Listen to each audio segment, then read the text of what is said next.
Standing in a glass bowl at the end of a black hole, cold, lost and upside down. Faces swirling past me, all my memories rolling vastly, cold, lost beneath the ground.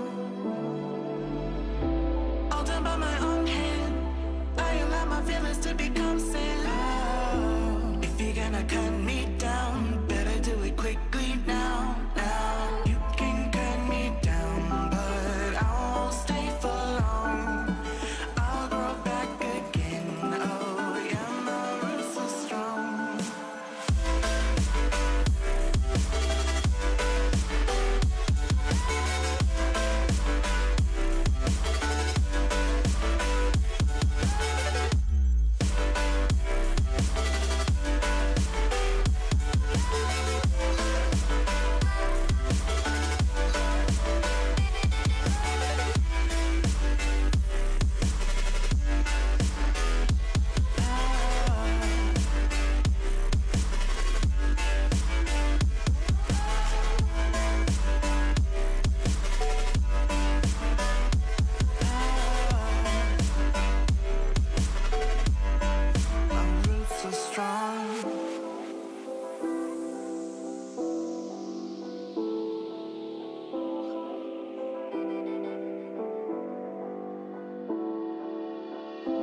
This is not forever. Folks changing like the weather, cold, wet, and all around. Toxic people being severed, like leaves falling in September, cold, wet, and on the ground. You can cut me down, but I won't stay for long. I'll grow back again, oh yeah, my roots are strong.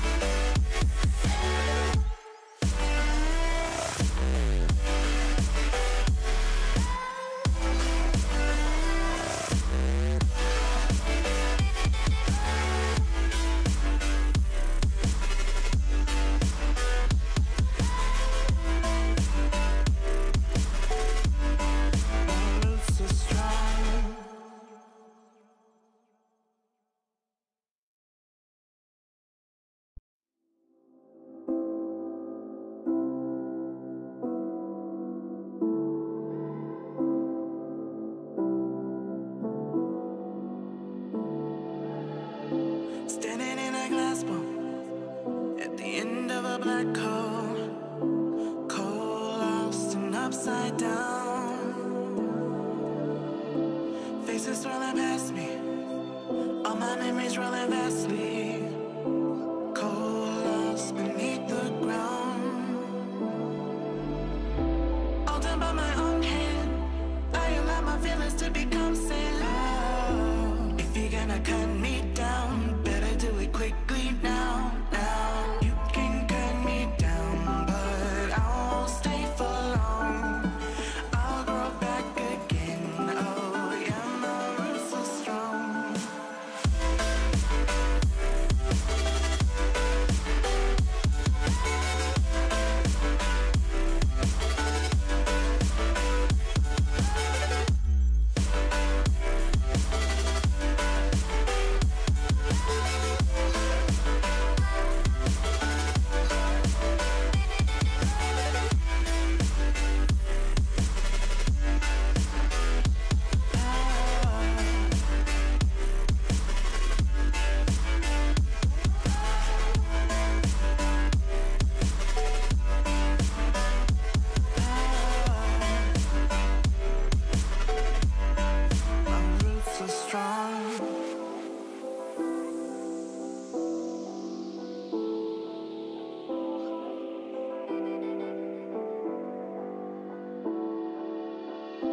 This is not forever.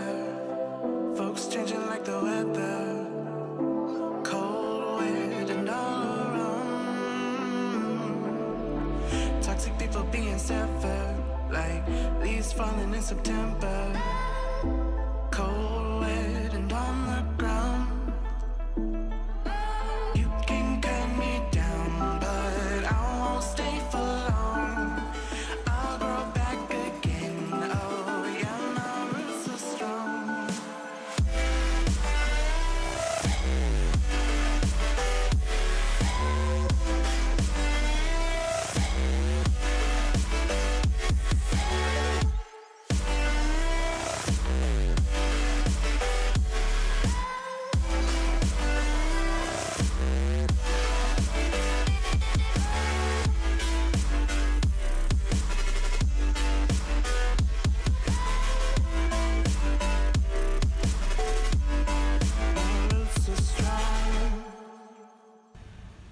What is going on, beautiful people? It's your boy Blue Games, aka Blue 116, with you, holding short runway 21 at Lisboa, Portugal.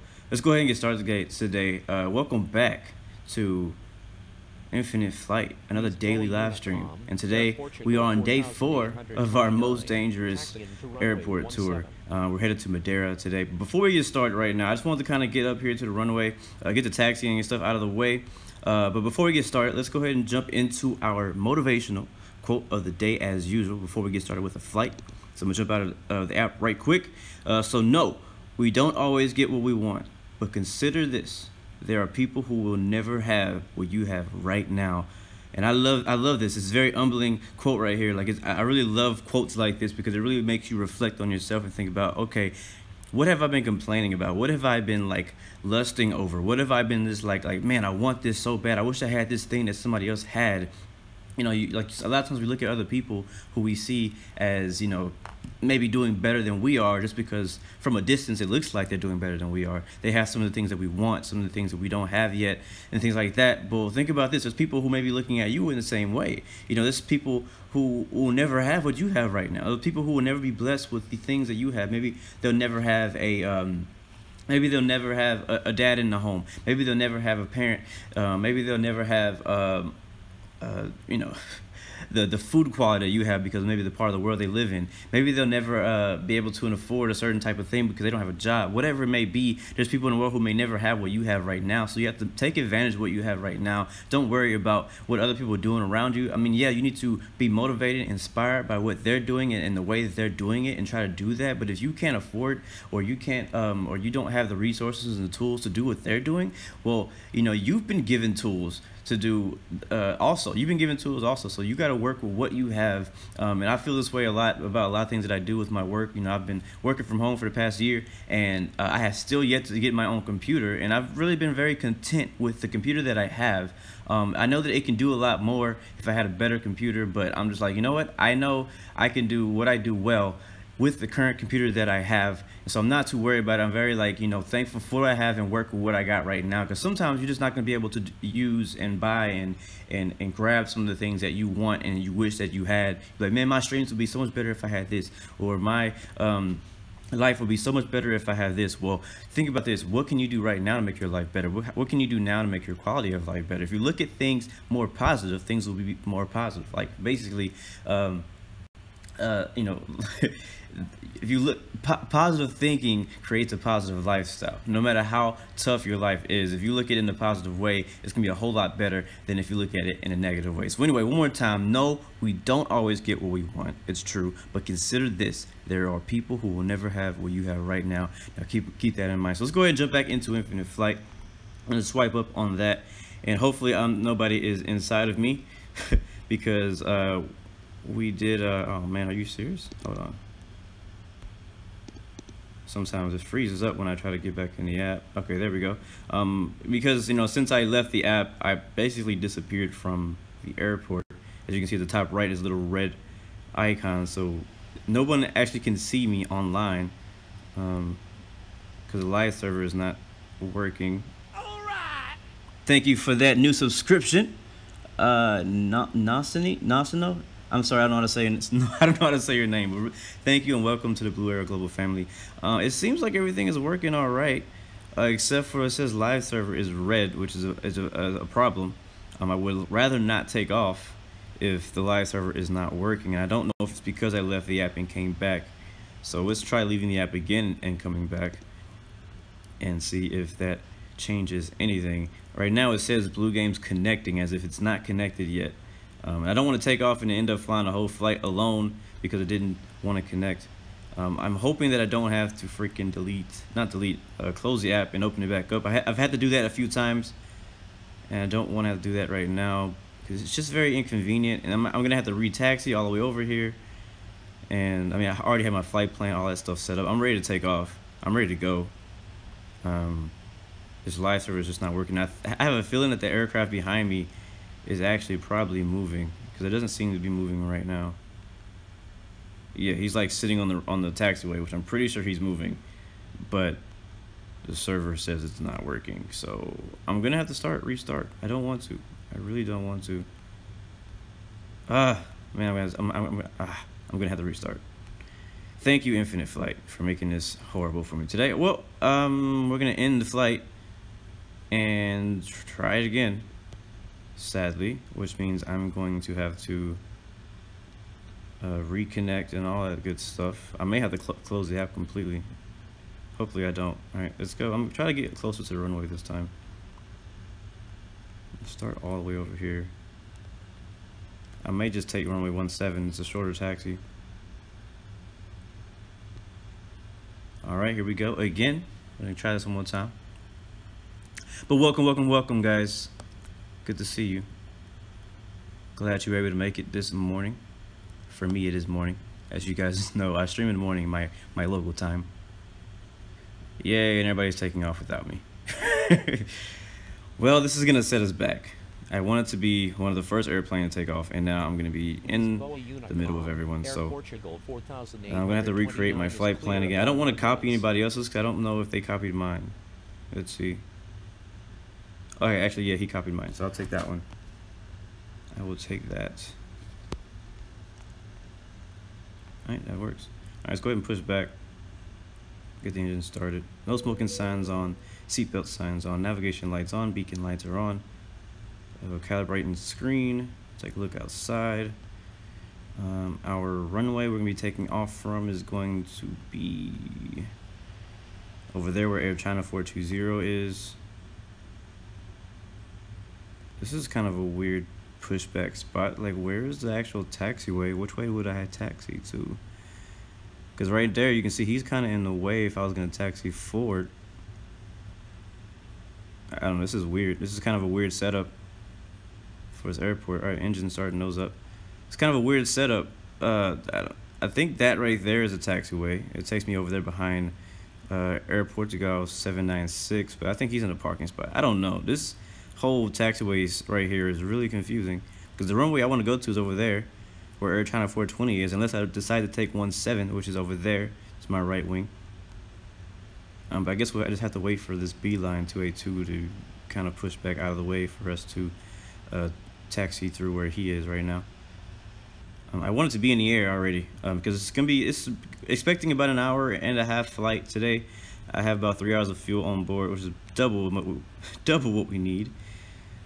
But I wanted to kind of get there early, and it looks like I'm just gonna get there at our usual time. So, all right, we will have flaps down, flaps 2, brakes are off, and we are taxiing forward. Go ahead and announce that we are taxiing to runway 21, I guess.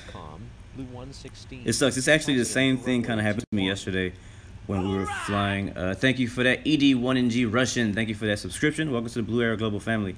Same thing kind of happened to me yesterday. I tried to, get like a head start on.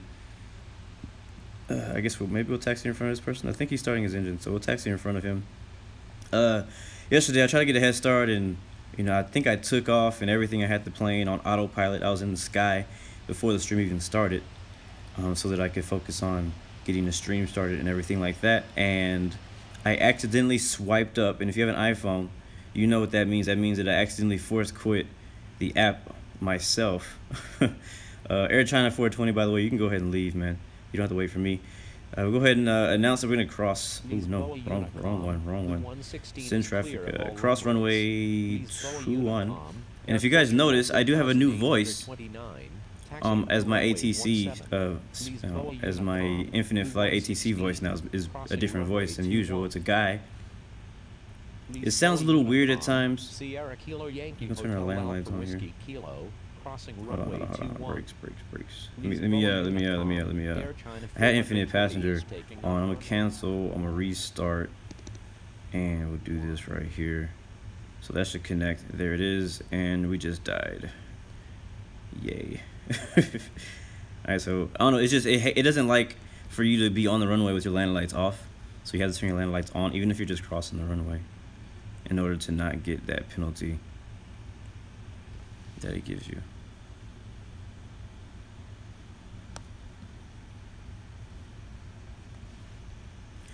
Alright, so I guess we'll be taxiing behind Skyhawk now.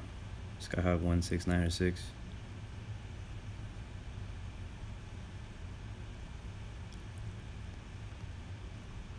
And as usual, guys, always between here and the destination, maintain visual separation from all aircraft. I think I'm gonna go ahead and take 17. I'm not gonna take 21. I'm gonna take 17. Can I get over there from here? Oh, it's right here. Cool. Yeah, I'll take 17 because I don't know. Air China has not even started rolling on that runway yet.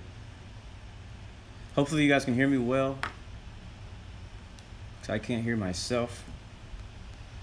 All right. So before takeoff checklist, we got our seatbelt signs are on, land lights are on, strobe lights are on now. So we're preparing for takeoff from there. Beacon lights are on, nav lights are on, smoking signs are on, engines are both good.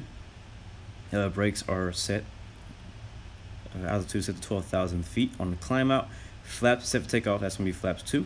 Trim, go ahead and set our trim to about 10%, so it'll basically rotate on its own. And that's about it. I do see Air China 420 over there rolling on 21, so we'll wait for him to take off. We will line up. We'll go ahead and line up. Oh my gosh, Air Portugal 4829 is crossing, and we have a 747 taking off. That is dangerous. You guys need to pay attention. Pay attention to the call-outs of people who are saying, okay, I'm taking off here, and what runway you're crossing. And remember, you always need to report when you're crossing a runway, and if you're under ATC control, always request to cross the runway.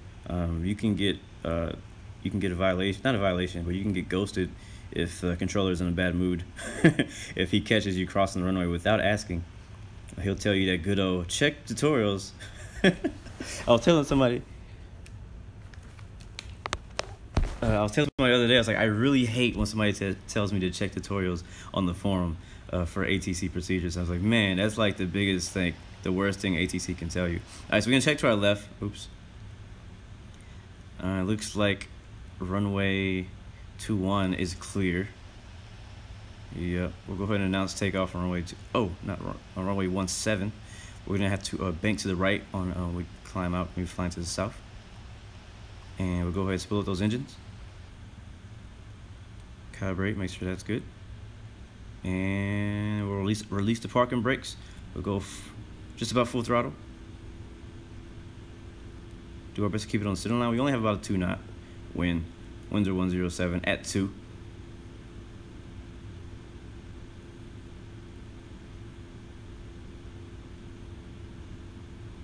V1 rotate. And there it is. I didn't even move. That trim brought us right off of the ground, just like I wanted to. Positive climb, gear up. We'll hit the speed. We'll lock our speed by 195 on this little departure. We'll be flying the what's it called? I would pull it up on the screen, but I'm trying to fly right now. So we're gonna go ahead and bank to the right. We'll hold our speed at 195. One thing I like about going ahead and turning on auto throttle when I climb out is that because a lot of times I'm doing multiple things at once and I get distracted, and then next thing you know, I'm flying 285 knots under 10K and I got 2 violations.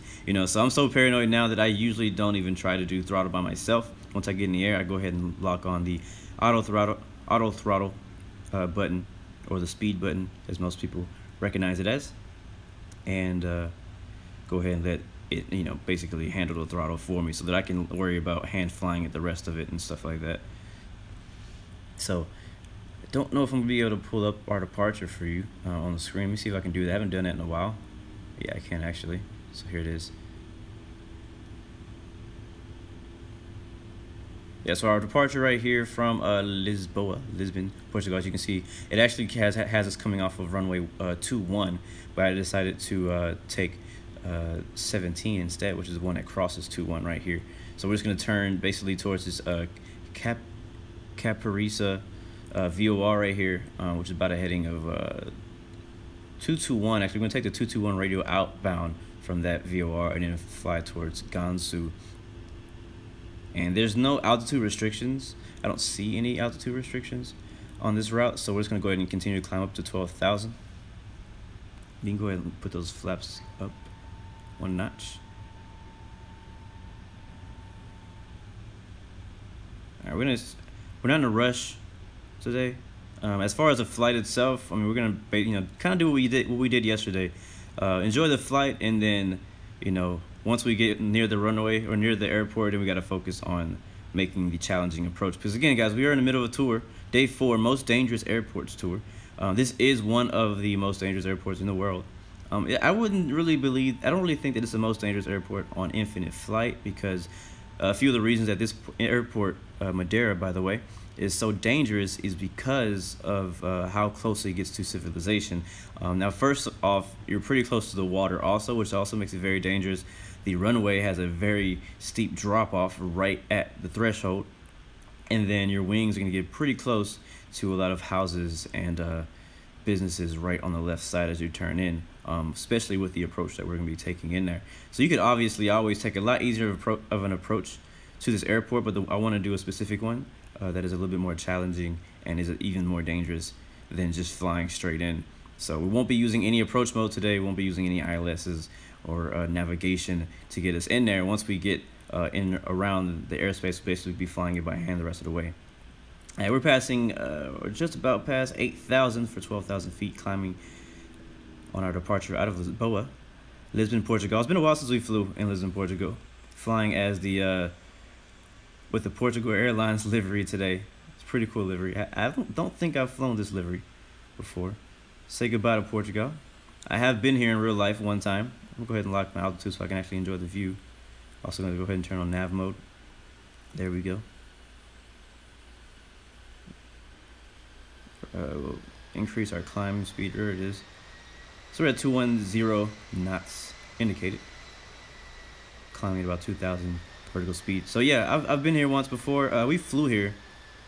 This is one of the first places that we flew. One of my first long hauls we flew. It's one of my first long haul videos that I did was from Boston, Massachusetts in the U.S. and we crossed the pond all the way over here to Portugal, Lisbon. That was my first ever long haul. I mean, it was only about a 5 to 6 hour flight, so for some of you guys who do like 16-hour flights and stuff like that, it's probably nothing to you, but again, that was one of my first and longest flights that I had ever attempted. So it went really good. It was a 2-part series. I did my takeoff and then I did my landing the next morning. Flew overnight, landed in the morning here in Portugal. Had a beautiful view, and then from there we continued on from Portugal to I believe it was Spain. I forgot what, it was like a little island off of the east side of Spain. I forgot the name of the island, but it was a lot of fun flying over Portugal. So I definitely recommend, if you don't know anything about Portugal, if you've never flown there, I definitely recommend you flying in and around it. Portugal and Spain, very beautiful area. It's not very far from London. I did a flight last night from London to Lisbon, Portugal. It only took me about 2.5 hours. Actually, I think I got there in 2 hours. I was planned to get there in 2.5 hours. It only took me two hours, I believe, including climbing and descent. So now we are above 12,000 feet. Go ahead and turn the landing lights off. Don't need those anymore. We'll leave the seatbelt signs on until we get to our cruising altitude. By the way, our cruising altitude today, I believe, is about 360. That's 36,000 feet. Yes, it is. I'm gonna change some of these settings down here. I like to have it on ETE to destination. It also kind of gives you an idea of how close you're gonna be on fuel. We'll be perfectly fine once we get to cruise. It should not be in red anymore. We're at 12,000 feet, 5 minutes out. Pretty cool. We can actually speed up now. We'll go to 300 flat. Go ahead and raise that altitude to 36,000, our cruising altitude. So we can go ahead and get up there, start cruising. We'll wait till we cruise, and then I'm gonna go and we'll chat, we'll talk on the chat and everything. I'll see how you guys are doing. I can already see that Skyhawk is catching us. Thank you for joining us, man. Good to see you. And again, guys, I just like to repeat this because sometimes people forget, and I know some people are new to grade 3, new to flying expert server. And so a lot of people are still learning, even though you may be on grade 3, maybe even though you're on expert server, doesn't mean you know everything. We don't all know everything. So that's why I still like to repeat things. Remember to maintain visual separation between you and other aircraft. If you're flying, for example, I'm flying flight level 360. If everybody's flying 360, but somebody's going faster and you see that you're catching up to somebody and you're going to fly through them, aka a in-air collision, you could always change your altitude to fly over them or slow down to avoid that in-air collision. So try to be legit, guys, as legit as possible, and the same thing as we fly into our arrival into Madeira. Do the same thing. It's a little bit tougher to maintain separation on arrival. Well, it's not, honestly, it's not tougher. You just have to pay attention and be intentional with maintaining that separation. So I'm gonna go about 3,000 feet, 200. Let's do that per minute. That should get us up there in plenty of time. I believe Skyhawk is probably right above us somewhere. I don't know where he went. Did he pass us? Yeah, there he is. He's up and gone. Now, I don't know why I'm not grade 4 again yet. I don't know why I'm not grade 4. So I know that I got about 2 violations last week. It was all on one day. I don't remember what day it was. I don't even remember what happened. Oh yeah, I remember what happened. I was flying a -8, and I didn't realize that the speed was lower at a specific altitude, and I got caught speeding because I wasn't paying attention. I walked away from the phone, which I should learn my lesson. I know I did again, so I don't know how many times I'm gonna have to learn my lesson or be penalized before I actually learn my lesson legit, like for real. So lesson to you guys, don't just walk off from your phone or your iPad or whatever it is you fly infinite flight on. Don't walk away from it until you get to cruise. Wait till you get to cruise. Wait till it's stabilized. Don't put your speed right on that max speed level, like right under overspeed. Don't put it right there, because if you catch turbulence or if anything changes, you could get stuck in that red, and then you come back and find out you got 10 violations. So you gotta be very careful. It's extremely easy to get violations on this app, on this game. It can be pretty annoying how easy it is. Part of me wishes they were a little bit more lenient about it. I kind of wish that maybe they gave you a few more warnings before they gave you a violation to do certain things. But I mean, to myself, I feel like I'm pretty fair the way that I fly. I don't feel that, I never intentionally break the rules. It's always, an accident. Like, I've never done it on purpose. So, like if you're flying 280 knots and you didn't realize that your speed had got that high and you're under 10K and it's already saying speed violation red, or it's saying warning, you're like, oh crap, okay, I need to get some speed off. Well, you got to think about what do I do to get rid of this speed quickly before I get a violation. Now, obviously, you can stall the aircraft out and over G in order to fix that problem, because that'll kill some speed real quick, but that's very unrealistic. Usually, you just kind of pull the power back and let the aircraft slow itself back down, hit the spoilers and stuff like that. But that still is going to take you a few seconds to get that speed down to a safe zone. And in that time, if you're trying to slow the aircraft down, they've already given you 3 violations. So I wish that they would, maybe be a little bit more lenient with that, because it just makes it very tough to maintain grade 4, maintain grade 5, because you can't even get 1 violation when you're at those levels. I'm lucky to still be grade 3, to be honest, with after the violation that I got last week. I believe I got 2 violations, and I was only like 1 violation away from losing my grade 3 capabilities and flying on experts. So I was really worried about that, because I was like, man, if that would have happened, we would have did this whole tour on training server, just like we did the Caribbean tour. And nothing against you guys who are on training server, but I just want to, one of the main reasons that I fly expert server is because I want to push you guys. It's easy to just fly training server. It's easy for somebody to just jump in this game and just fly infinite flight as a grade 1. Just jump in here and just mess around, start trolling people. Or maybe you do want to fly legitly, but you're still on training server, but you still want to fly with realistic people. Well, that's good, that's great. But just go ahead and keep putting the work in, keep putting the hours in to fly with us. I just want to raise the standard for the people that fly in my streams, because I notice whenever I fly on training servers, I feel like the quality of the stream, the quality of the content goes down because of the people flying around me. And again, there's no offense to you guys, but I just want it to be more legit. I want it to be more enjoyable when flying, and it's just more enjoyable, honestly, to fly on expert server, because people are a little bit more serious about the game. People have some experience under the belt. They've had at least 250 landings. You know what I mean? Like they've been there, done that. Like they're pretty like if you're expert server, if you're grade 3 and above, you're a little experienced. Now I would say really experienced players are gonna be grade 4 and above. But once you get to grade 3, at least you've flown a lot. Like you've flown a good amount of hours. You've landed the aircraft a good amount of times. To be grade 3 at all, you can't have any violations, more than 3 violations in the last 7 days. You can't have any ghosts like in the last month. So it's a pretty good standard. for that. I know some people wish that grade 3 had higher standards. I don't agree or disagree with that. It depends on what those standards were. I know that for people like me who jump in the game and I'm looking for more of a realistic experience. I know that flying through training server can be very tough because of the way that people act and the way they taxi through you. All the things that they do on training server. It can be very frustrating when you're a person like me who kind of just wants to be more legit and fly with people who are a little bit more serious about aviation and things like that. So it's tough when you're going through it, but once you finally make it to expert server, you really appreciate it. You really do appreciate it. Like, you really appreciate the rank. You appreciate all the hard work it took you to get there. You get really excited about getting there too. So if they were to lower the standards, I would never tell them to lower the standards, but if they were to do anything, I mean, they maybe raise it a little bit, especially with now with Global being out and it being a lot easier to get to grade 3 over on XP. You still need a ton of landings to get there, but you could definitely get there on XP very easily. On XP alone, so we're gonna go ahead and put our speed up to Mach 0.85. We're passing over 30,000 feet. Pretty smooth ride so far. Looks like our ETA destination is about 55 minutes. We'll see how that changes as we get to our cruising altitude. We still have about 4,000 feet to go. And again, guys, I'm not looking at the chat right at this moment, but once we get to cruise, I'll be more aware of everything you guys are talking about and saying. So.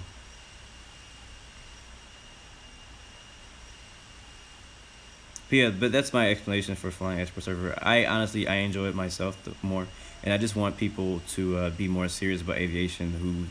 I want to fly with people who are more serious about aviation. I know that a lot of people want to join in on our group flights and fly with us on the stream and stuff, but I just want to make sure that you've actually put in the time in this game to learn this game, to learn how to do the controls, all that stuff like that. But again, guys, if you are on training server, if you can't fly expert server, and you want to fly these routes that we're flying, if you want to fly, with us basically during the stream, you could always take off in training server. There's other people out there who are watching who also can't be on expert server yet, and just load up at the airport we took off from, or we're taking off from, and do the exact same flight. Fly with us. You'll get the same weather, same everything. Only difference is you're flying with a different group of people. So, all right, we are almost at 360. I'm actually gonna go to 362. Just to offset us from anyone else who may be at the same flight level, to make sure we watch out for any traffic around us, because it looks pretty busy. Let's see how many people we have with us today. We got Starley as usual up front, leading the way. That's 1, and then we got behind him Eric. That's 2. I don't think this person is with us. We got me as 3, and then we got Santiago. That's 4. 5. He just disappeared. I'll still count him. 5. 6 will be Sean NG, and I know we have about one other person who may be having network issues. So we got 7 people on this flight. Pretty good. I definitely prepared quality over quantity, baby. All right, we've leveled off at our cruising altitude of 360. Go ahead and turn the seatbelt signs off. You guys are now free to move about the cabin. You are also free to go ahead and ask me whatever questions you would like, because I am now looking at the chat. So, welcome again. Good to see you guys.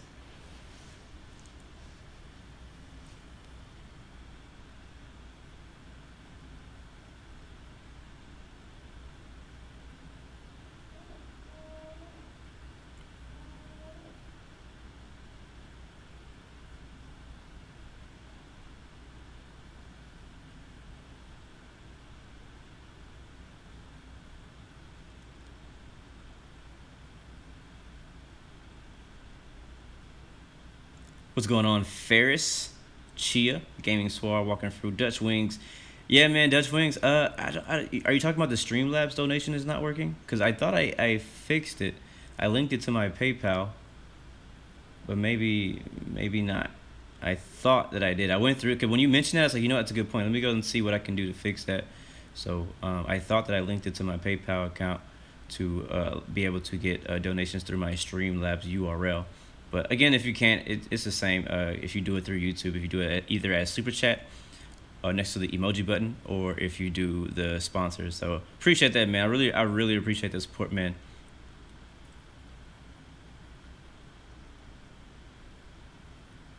Isaiah, I spelled maintain wrong in the description. Thank you for that. Speaking of Isaiah, I saw that you were the first person in the chat today, so congrats to you.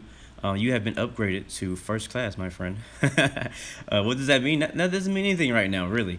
But yeah, basically you're a VIP today, Isaiah. You're one of the VIPs because you were the first person to jump in the chat today, or at least the first person to say anything in the chat. I also saw you said you finally got Infinite Flight Pro, so congratulations on your new buy, man.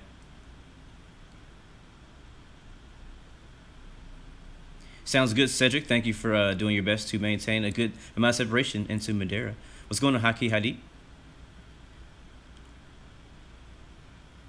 Oh no, Sean NG said he almost got a violation. Yeah, like this whole week I've been paranoid because again, I already have 2 violations in the last 7 days, and I am 1 away from losing, dropping back down to grade 2.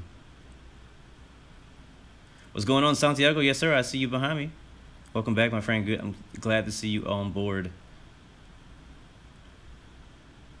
Okay, so the sponsor works for you, but the super chat does not work for you. All right, cool. Skyhawk Pro Fly Gaming. Oh, that was you. Did you leave? Because I didn't see you behind me anymore. You were like right there, and then you disappeared. Maybe you had to go. Allie, how old am I? I'm 27. Starley says LPMA or Madeira is currently using runway 23, but we want to use the other side. What's the other side? But again, I know that it's more realistic to use the side of the runway that the winds are in favor of, but this whole tour is about most dangerous airports in the world, which also includes the most dangerous runways for that airport. And I don't feel that runway 23 is a challenge at all. So wind or not, I'm taking 0.5, and I recommend everybody else also take 0.5. Now I know the wind's gonna be behind us, but what's the wind right now? It's the wind at Madeira is 9 knots, which is pretty moderate. It's not great. It's not bad. That's gonna make it even more challenging landing with a tailwind.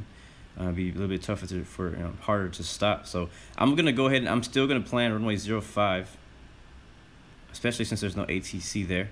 I'm still gonna plan on landing runway 05, even though the winds are in favor of the other side, because again, just landing at 23 would be no fun. There would be no point of even doing this flight right now for this tour if we were gonna land on 23, and that's my honest opinion. If ATC comes online, honestly, that'd be kind of a bummer.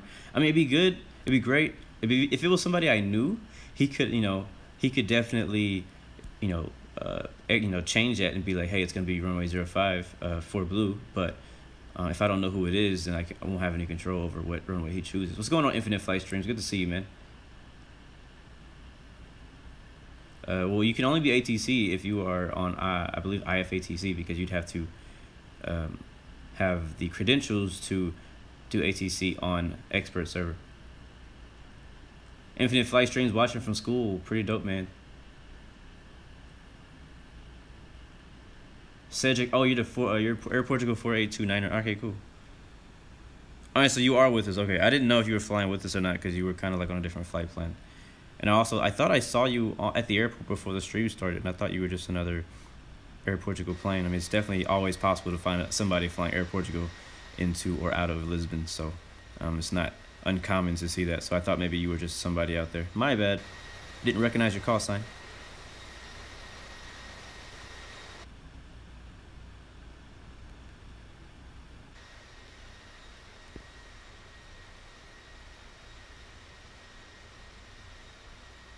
Thank you, Dutch Wings, for that blue advertisement. I love it.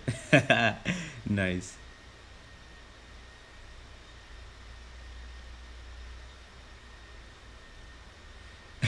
Sean NG says, I feel like drivers on the road should get violations for reckless driving. Yeah, they probably should. For cutting people off for doing stupid stuff. I completely agree with that. People do some really dumb stuff. I'm going to go ahead. I'm going to add the chat to the screen. If that gets in the way or if that gets annoying, please let me know so I can take that off. By the way, we are very close. I keep saying this, I know, but we're really close now to 2,000 subscribers. I think we're like less than 100 subscribers away from 2K. So if you like what you see and you want to support the channel, definitely hit that subscribe button. And if you like it a lot, definitely hit that sponsor button because I could always use the money. What's going on, Hawaiian guy?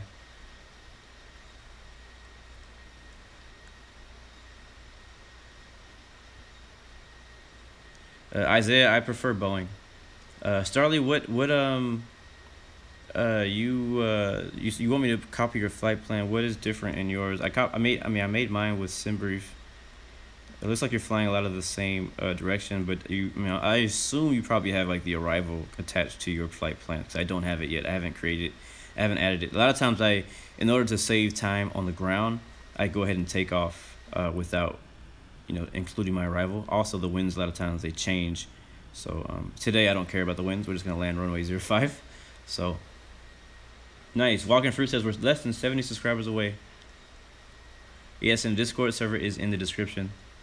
If you want to see screenshots, do group flights and things like that. Okay, cool. Starlet says he added the arrival.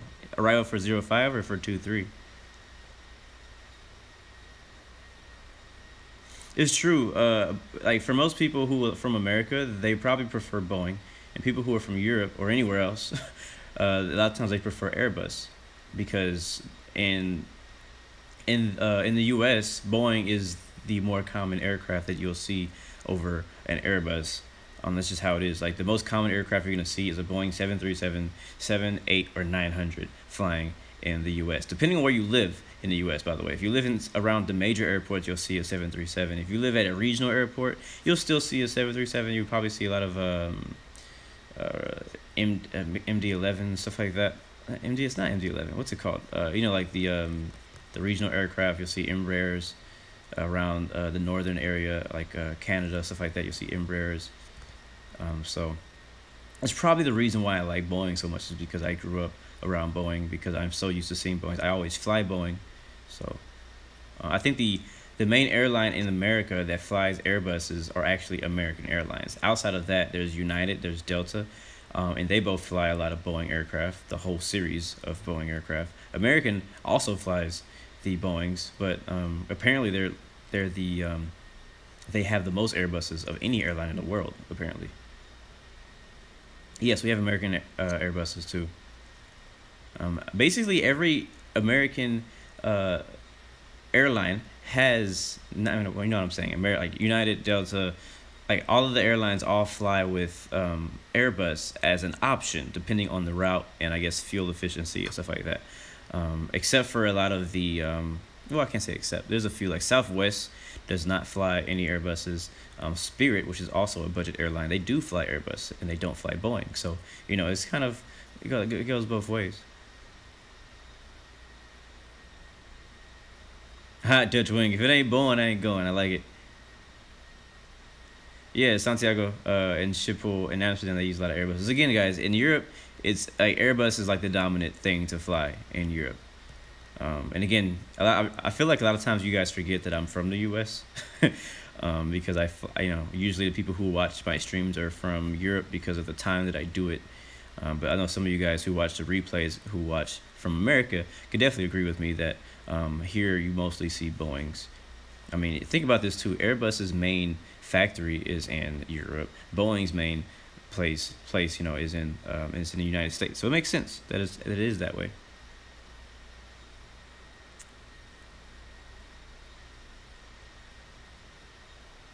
When I get to 2K subs, I might do a special flight. I'm trying to decide. I won't be doing a giveaway unless somebody would like to sponsor one. But I won't be doing a giveaway. But I may do some type of special stream. I'm trying to figure out what I want to do for that. Honestly, my main 2K is a goal for me to reach, but it's kind of a smaller goal. My subscription goals as of this moment until we break them is 1K, 3K, 5K, and then 10K. So my next big goal is 3K. 2K is also like a short-term, smaller goal, which I definitely recommend when people do things. I recommend you have long-term goals, then you have short-term goals, like smaller goals that are easier to do, but they lead to bigger goals. You get what I'm saying? So my smaller, short-term goal is to get to 2K, which we're almost at already, so it's definitely possible. Then we have our 3K, our 5K, our 10K, and then once we get to 10K, I'll reevaluate and maybe we'll jump up to something else. You know what I'm saying? So we'll see. We'll see how it goes. I gotta figure out. I mean, if you guys have suggestions on what I can do, I don't know. I'm trying to decide what to do for. So I do want to do something special for 2K. I want to do something special. some special treatment. Maybe we'll do another long haul like we did for 1K. We'll see what we can do.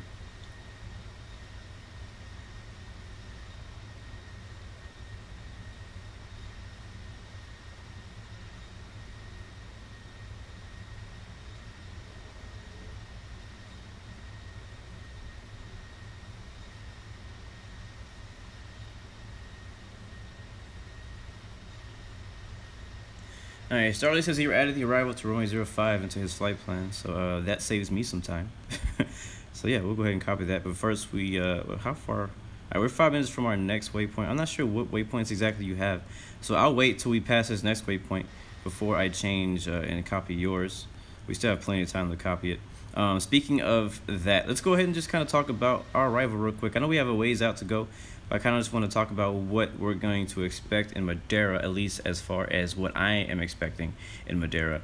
I'm going to go ahead and pull up that chart for that. We're going to switch to the chart screen real quick so you guys can see the PDF for Madeira. All right, here it is. So let me go ahead and find it. So let's see, where are we? I got to find it again.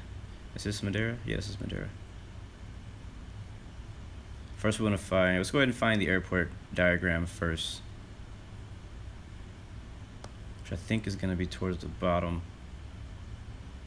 Here it is. All right, so as we can see, as they've already said, right now the winds are actually, why does this view look like this?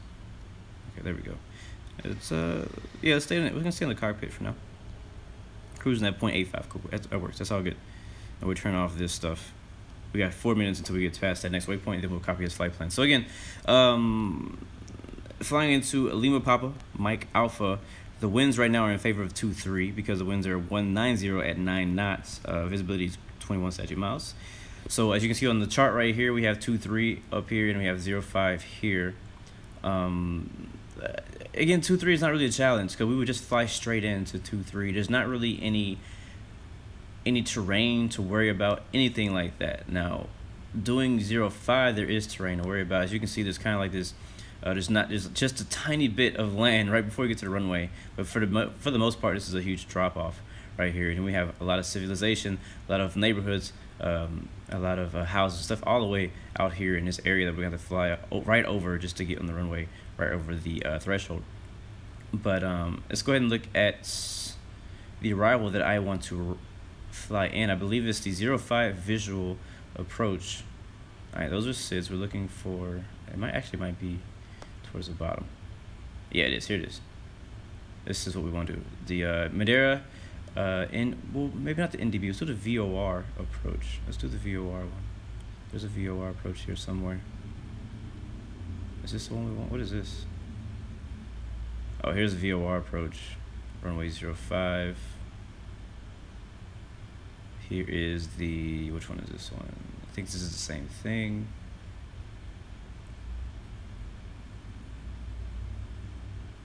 Yeah.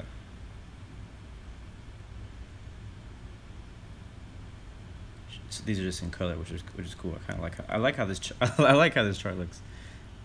One thing I don't see on the chart, at least not at first, is I don't see altitudes. Okay, yes, I do. I see them now.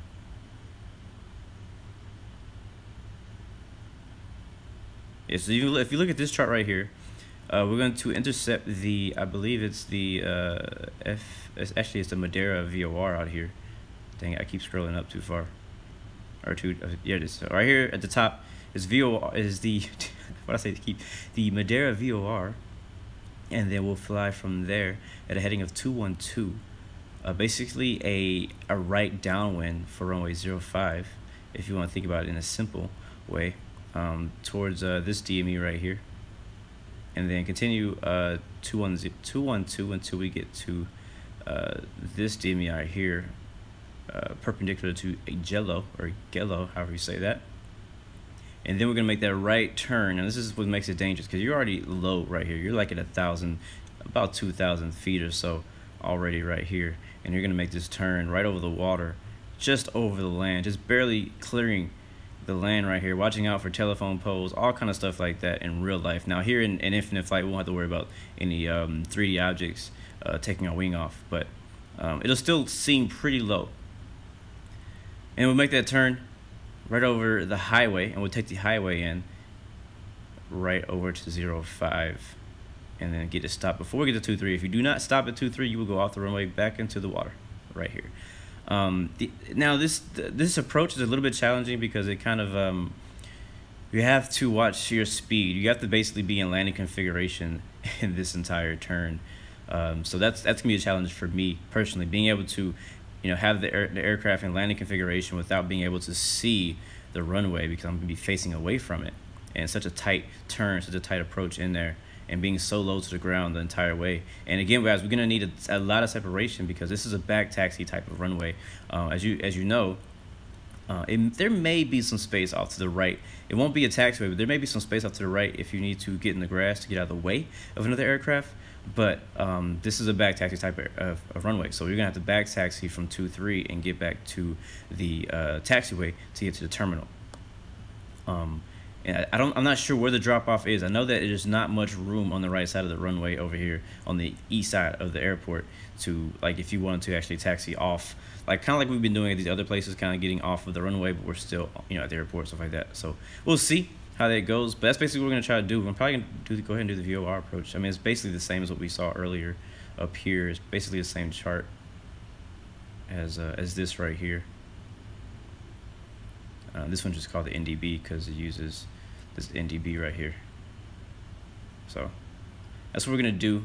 This one actually tells you to fly 200. Recommended is 1,140 feet MSL, or minimum 940 feet MSL, which is nuts. That's low as heck. This whole part's gonna be that low. And then once we get to Jello right here, it's gonna be at 850 feet above ground, or MSL, not above ground, MSL.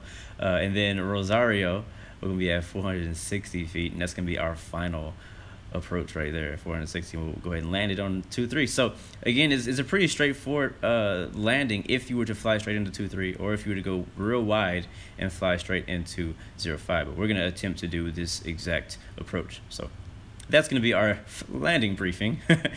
We still have a while till we get there. We still have about 35 minutes till we get to our airport, and we're probably I would assume about 20 minutes or so away from our top of descent. Yeah, so we'll go ahead, and I'll go ahead and copy Starley's flight plan now, because he said he already created the approach in his flight plan. So let's go ahead, before you copy someone's flight plan, as I always say, you want to go ahead and turn on heading mode so that the aircraft will continue to fly straight, and then you can go back and copy that person's flight plan like so. Yep, and that's it right there. That works. And then you also want to go to map flight plan, and you want to select whatever that next waypoint is that you're flying towards. So I think for us that's going to be this one right here, LIDRO. Yeah, this one right here. So I activate that leg, zoom back out, and we'll go ahead and hit our nav mode again, and it'll be basically like nothing happened, because we were already on the navigation on the GPS heading.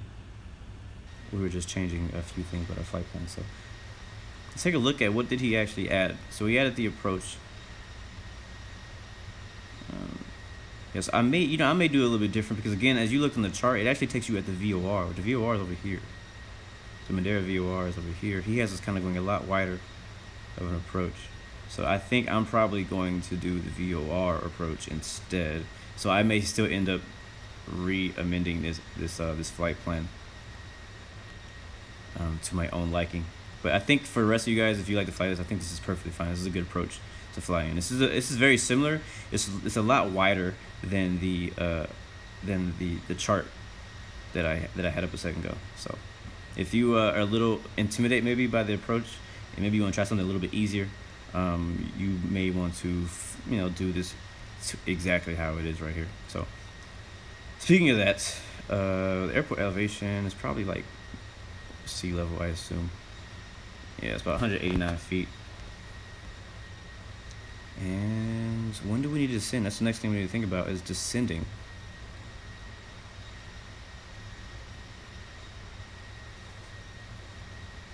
Yeah, okay, I see what you're saying, Starley. So he said he did that because of separation. All right, that makes a lot of sense.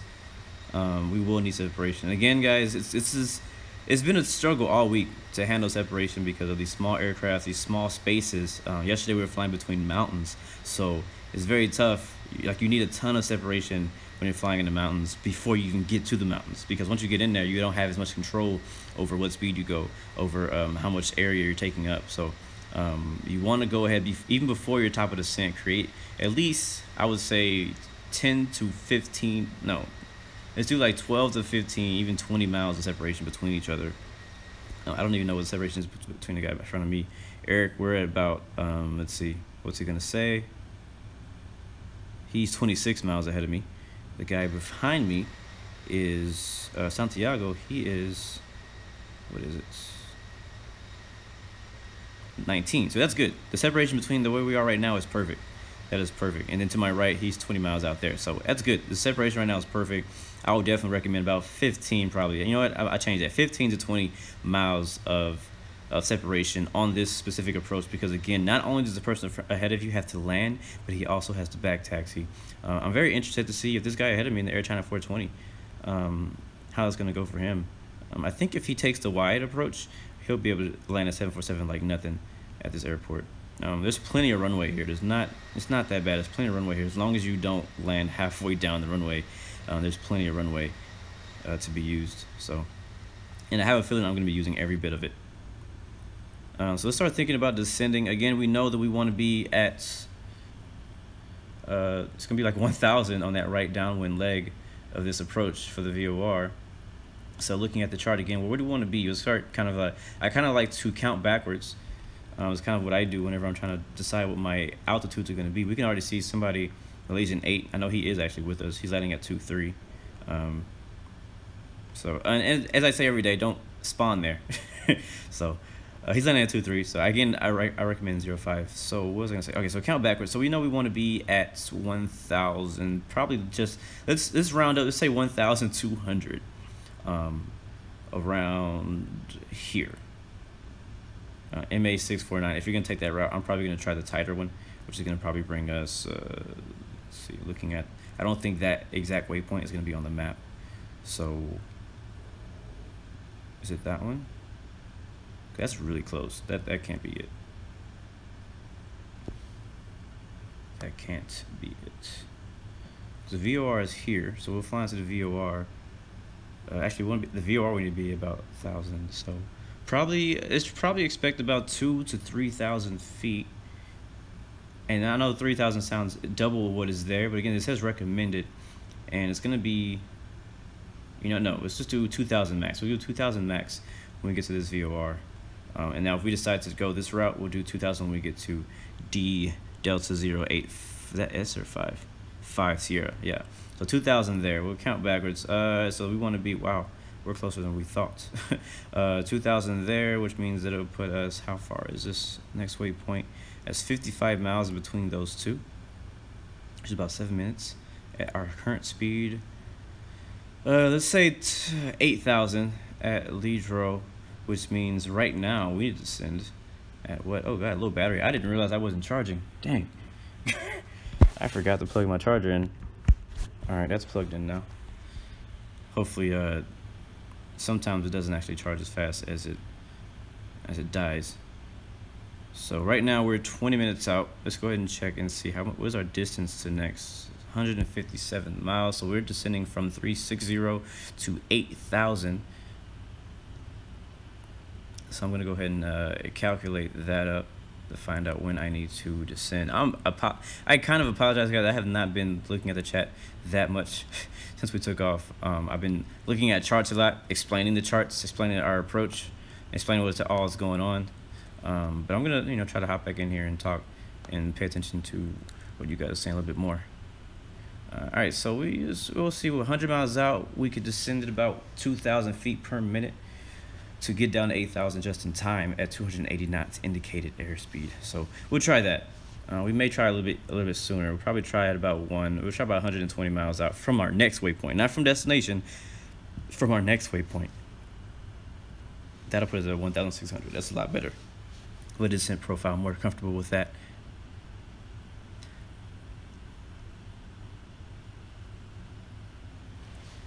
Yeah. I usually it's funny is before I started the stream, I was at like 90%, maybe even close to 100%. What's going on, Matthias? Thank you, Chia. Starley says he's gonna land without the HUD. Wow, showing off. I see you. Well, good luck to you, man. I know I am definitely not gonna try landing without the HUD. Not for this time. I'm not used to landing without HUD on Infinite Flight. It's just I don't like it. There's just no. I mean, none of these things down here work. So usually when I'm landing, yeah, I'm looking out the window, but I'm also paying attention down here to important things like airspeed, altitude, which I know we have here, but at the same time I don't know what my pitch is. Actually, I could change it to fix what my pitch is. So I don't know. We'll see. But maybe I'll do some practice runs later at another time by myself. I don't know where Air China 420 is going. He just made a hard right turn. And it's like he's descending also. And then we have airport to go for a 29er to our right. He's about 16 miles to the right of us. So again, guys, try your best as far as forward and backwards to maintain about 20 miles of separation, 15 to 20 miles separation on our approach all the way from the top of descent. Captain Wambama said he's going to follow an F-16. All right, cool.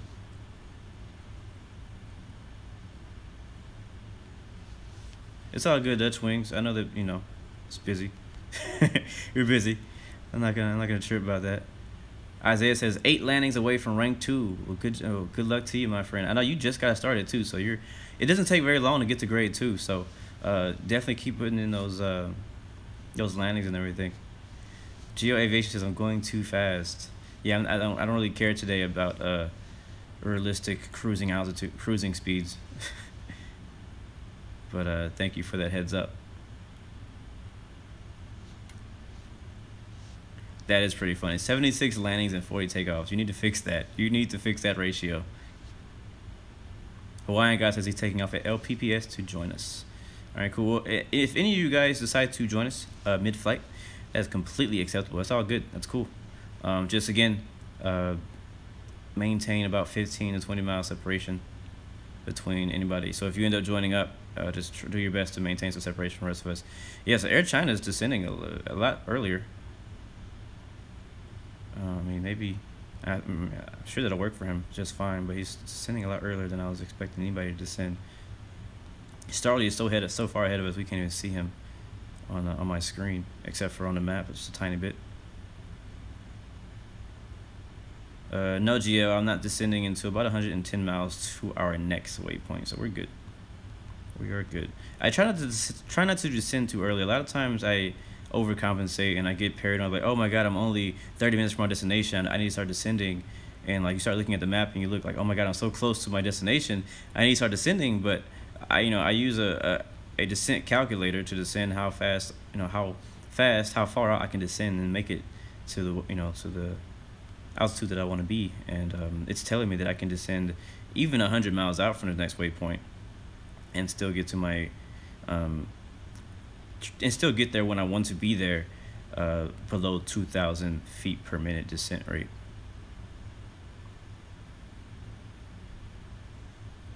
Thank you, Geo Aviation.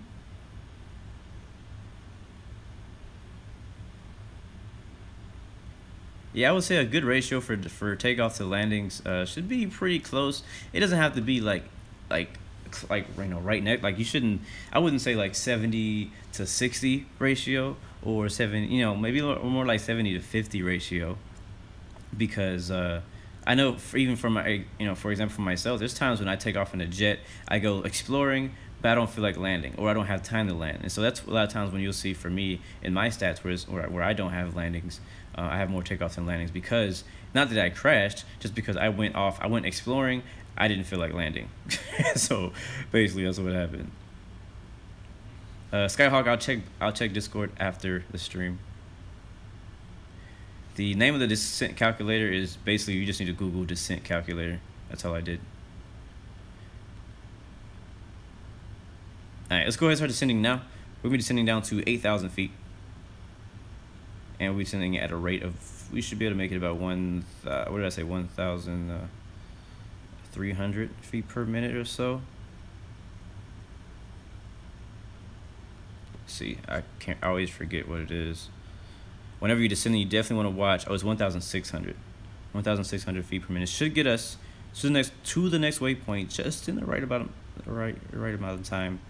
I know it sounds like a lot, sounds like far, but it could work as long as we keep our indicated airspeed where it's supposed to be at 280 knots indicated. Again, we can't even get that high because we are yeah, that would be overspeeding for us right now. But we could always use drag. You could always hit the flight spoilers, add some drag. That'll get you down just a little bit faster, just a tiny bit.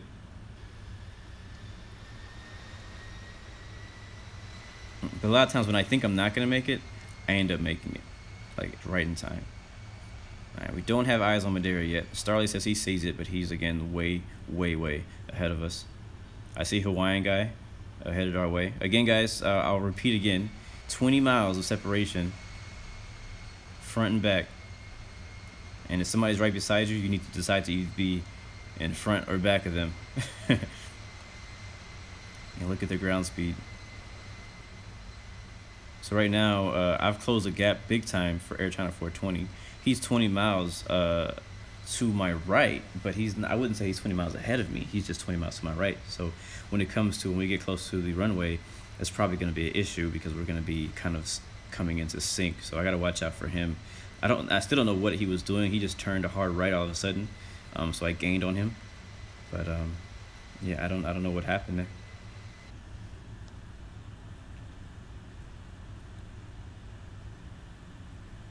Yeah, the guy heading towards us is his Hawaiian guy. I know he's on the way, so I have that aircraft on the map. All right, Chia Long says he's going to be watching from the taxiway. Skyhawk Pro Flight Gaming, do I want to fly on December 14th? That's a very specific request. I don't know. We would have to talk. We would have to talk about that on Discord. I'm pretty sure it's probably what you're asking me on Discord. So I'll take a look at that on Discord to find out what exactly you want to do, because it's really hard for me to plan to fly or plan to play on a specific date on a specific time, because again, it's a video game and I have a real life of other things more important that I may have to, that may come in front of it. That's why it's always tough for me to plan. Like, these streams are easy to plan because I know based on my schedule, my usual schedule during the week, that I'm always going to be free around this time of day. That's why it's easy for me to do these streams. Now, that's one of the main reasons I don't stream during the weekends is because, it's not my usual schedule. I don't work on the weekends, so that means that, I'm spending time with family, I'm spending time with my wife, I'm spending time with friends, I'm maybe going out of town, I'm doing all kind of stuff. So I can't, make a scheduled stream on those days because you just never know what may come up. One of my friends on Friday may be like, hey, bro, you want to go hang out on Saturday? I'm like, yeah. I'm not going to be like, no, I can't go hang out. I have like a scheduled flight at 3 o'clock on Saturday. No, I'm not. I'm not going to trade flying on a flight simulator, at least on my phone. If it was a real life flight simulator, heck yeah, I'd schedule that. But I'm not going to trade flying on my phone a 3-hour flight during the day on my Saturday over hanging out with, people in real life. 05 is the wind is not closed. I wouldn't say 05 is closed. The reason it's red is because the wind's going in a different other direction. So we are landing 05 again. I'm not landing 23. I'll repeat. I don't care today what the winds say. I don't care what the winds say. I landed on 05 today. Winds are 9 knots.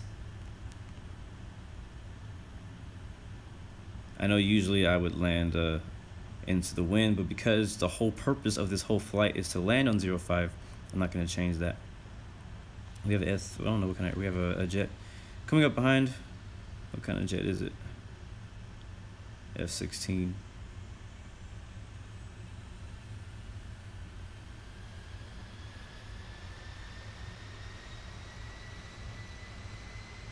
It's weird. It doesn't say what grade you are, Captain One Bob, but what is up with that? Like, for everyone else, it says what grade they are around us, but for you, it doesn't say a grade at all. Are you ghosted or something, or is that what is that? You're also a different shade of white. So I'm a little confused with that. What is that? Does anybody know what that means? So you see right here, you say grade 3. He's, you know, it says grade 3. It says his aircraft information, all that stuff. Let me get slowed down even more. 7.4.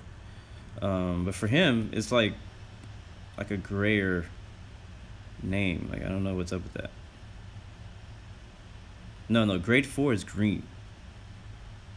You can easily recognize a grade 4 because the whole name, everything is green. So in grade 5 is like a pinkish color, like a weird, ugly pinkish. Like, I wish that they would pick a better color for grade 5. Like, that's right there. That's grade 5 on our left. That's what grade 5 looks like. So what is he? Like, what are you? What is this new grade that you've created, Captain Wombaba in F-16? Where did he go? I can't find him now. Anyways, I don't know where he is.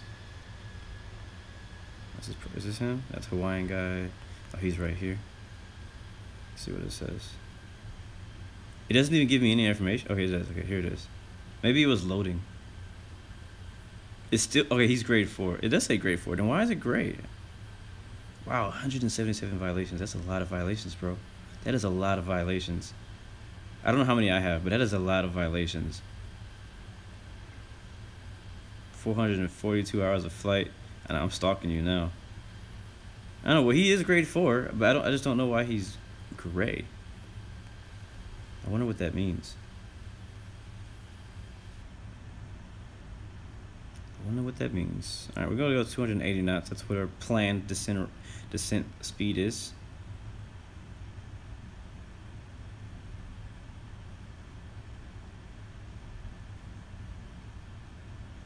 Yeah, the live map says he's grade 4, but again, okay, now he's green. Okay, maybe it was just loading. Maybe that's what it was. Maybe it was like, well, while you're flying around that jet, be careful. Don't do nothing crazy and get violations, because one violation for a grade 4 person, well, you will lose grade 4. It only takes one for grade 4 people.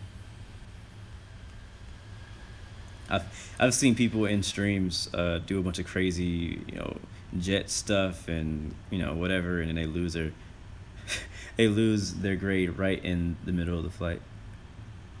What's going on, Arab UK? Welcome back, man. Good to see you. Yeah, you're a little late. We're on our descent right now, but it's not too late for you to join in from a closer airport and land.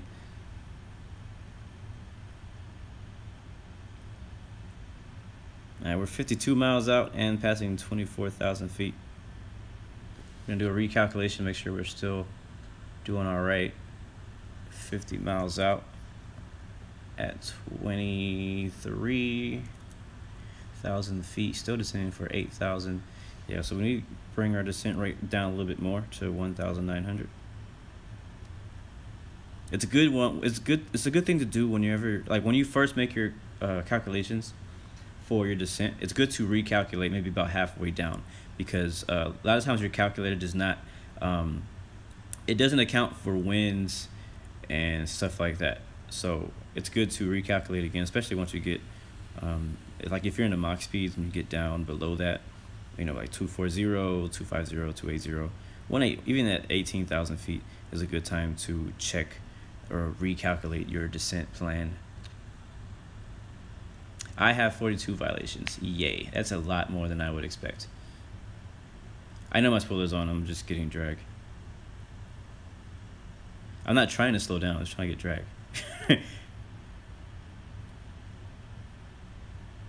I'm not using the spoilers for speed right now. I'm using them for drag.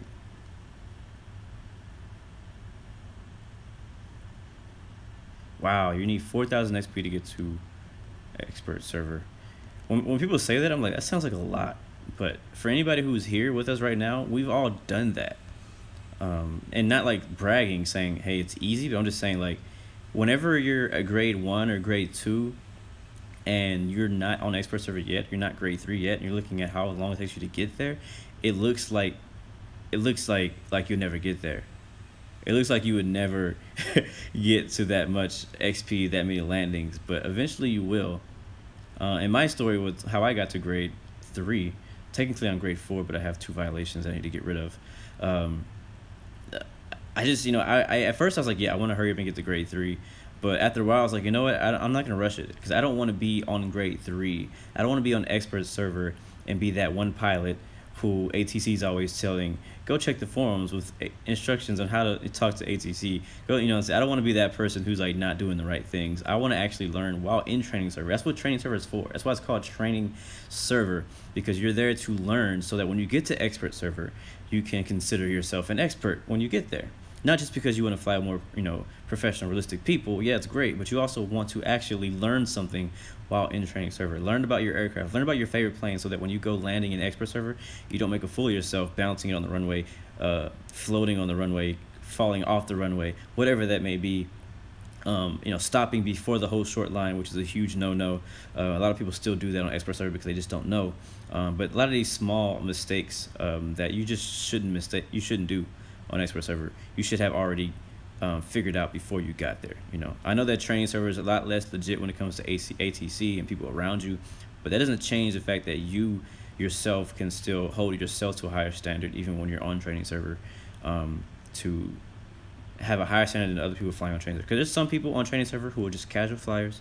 They're just there to fly around a bunch of people, to fly on, you know, in jets, and pretend to escort people they don't know, and take off from the taxiways. You know, you can do that all day. That's fine. You'll be on training server for the rest of your life if you want to just take off on taxiways and do that kind of stuff.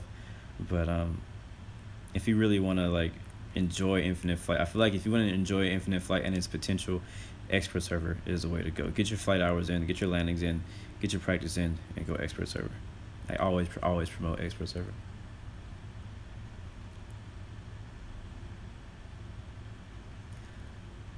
Squad 6, what's going on, man? How you doing? I'm trying to read these comments again. Moon, we're not going to be simulating a engine failure today, but I would like to do that at some point, but not today in this stream.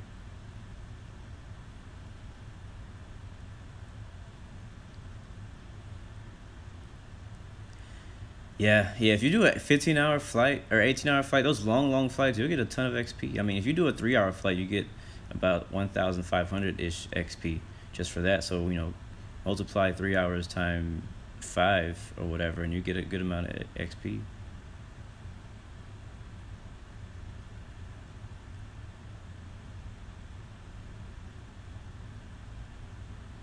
All right, we need to pay attention because we're getting close to 10,000. So we're gonna go ahead and slow my speed down to 235 knots to prepare for that crossover 10K.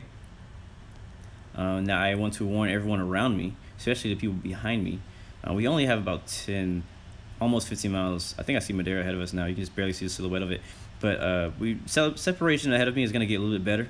I'm gonna slow down because of that. But behind me, I'm not sure what the separation looks like. Again, guys, we want to be about 15 to 20 miles separation. Right now I have infinite. Hawaiian guy is only 7, so he needs to make some more separation. Actually, we have 3 people behind me who's going to be a problem. We have Air Portugal 4829er who was 20 miles to my right a while ago. He's now 10 miles behind me. Santiago is what is he? It doesn't say yet. He's 11 miles. So we're all 3 of us are within 10 miles of each other, which is going to become a problem the closer we get to the airport. So we need to go ahead and fix that now rather than later. So I'll tell you my speed is going to be 235 knots from here on to until we get basically on our right downwind. I'm going to stay about 235, 230 knots indicated as we descend down. So we're already under 250 knots. 2,000 feet away from 10K, so we're pretty good there. I'm gonna keep the spoilers on for now. We're only a few thousand feet away from 8,000, which is what we're descending to, and we are 13 miles away from our next waypoint where we want to be 8,000 feet. Now we're gonna be 8,000 feet at the next waypoint, and from there I'm gonna descend down to probably 3,000 or so. So I'm gonna go ahead right now and amend the flight plan for myself. Now this may change depending on how the you know what, I really want to fly using the VOR, but again, just like I already said, it's kind of probably better to do a wider arc for our arrival because of how much traffic is out there. So I'm gonna go ahead and just do that. I'm just gonna go ahead and follow the flight plan as it is. I'm gonna add one more point right here. because we do have a lot of traffic, and we're gonna need all the space we can get around us. One more. There we go. So that looks a little bit more similar. Oh god. Oh man, I hate when I do that. Dang it. They always catch me. Like, land lights on. We are below 10,000 now. Thank you, Infinite Passenger. It's all right as long as we get there like around on time. I'll get those points back. We'll be all right. All right, so we're below 10,000 now. About to be at 8. But look at the map one more time. And yeah, so we're gonna be at 8,000 to the next waypoint. We'll continue to descend down to about 5,000 when we get to the waypoint after that. Because we're doing such a wider arc, we may be able to be a little bit more lenient with the altitudes that we're going to be at, but I still do want to be at 2,000 at the highest when we get to Mike Alpha 649er right here. And then we want to be around 1,200 when we get to that Mike Alpha 656 fix right there. I can see who is this out here. Starly is landing already. All right, we can go ahead and kill the spoilers. Don't need them anymore. We're already leveled off at 8,000. Probably won't use them anymore for the rest of our approach.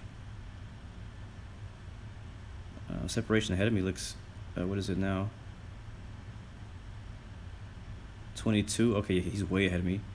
Ever since I descended, he was way ahead. So we have 4 miles behind me is Hawaii guy. I can actually see him in the same 4. Well, the F-16, not gonna worry about him.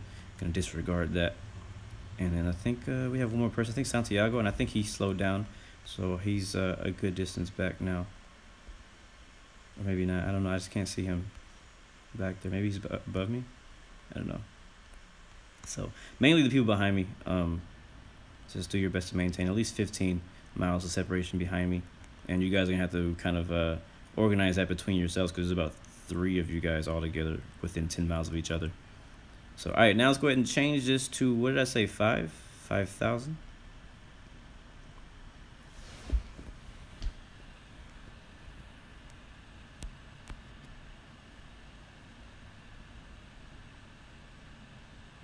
All right, cool. Hawaiian guy says he's going to slow down 230 knots, which is good. That's 5 knots slower than what I'm going. I could actually speed up to create more separation ahead of me, which I actually will do. I'll go 200. I'll go 240. All right, distance to destination. It says 25 minutes. That can't be right. We'll do distance to destination. We have 110 miles still. So a lot of you guys are like, "Oh, descend." Well, I'm still 100 miles away from the airport, and we're already descending to 5,000 feet. So we could have descended later if we wanted to.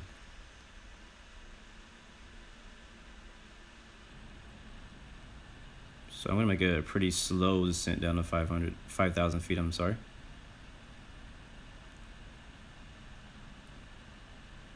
Hawaiian is at 180 now.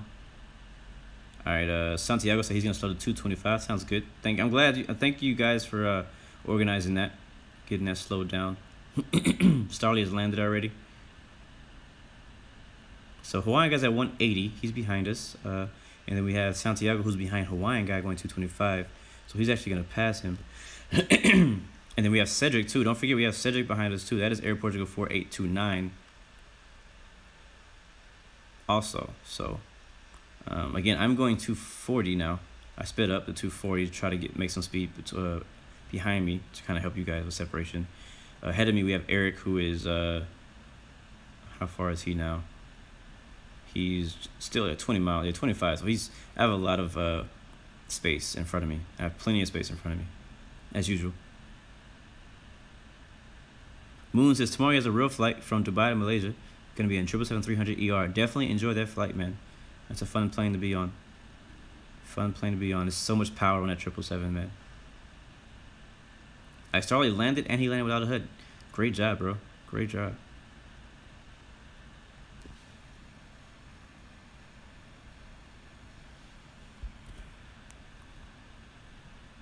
What's funny is Starly landed right at around the time that I wanted to be landing at.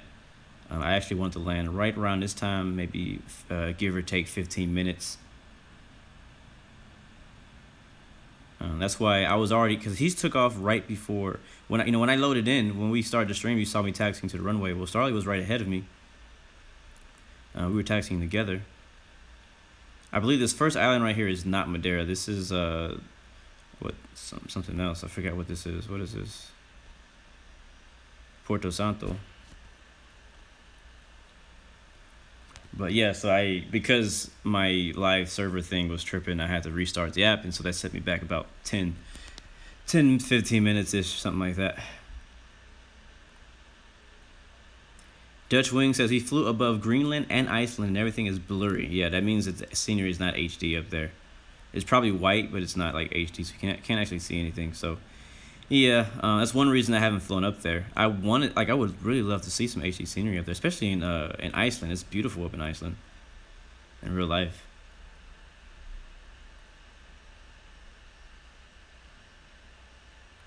Cool. I've never flown an A380 either.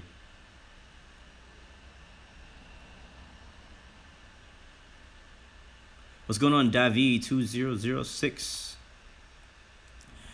But yeah, man, it's been a pretty good flight so far. Right now, descending to 5,000 feet. We are, about 20 minutes or so at this speed from our destination. Right now, we're basically just trying to separate from each other. Matter of fact, I'm gonna go a little bit faster to give you guys some more room to separate from each other. Because I have plenty of speed. I have plenty of room in front of me, and we have a ways to go. So I could definitely speed up.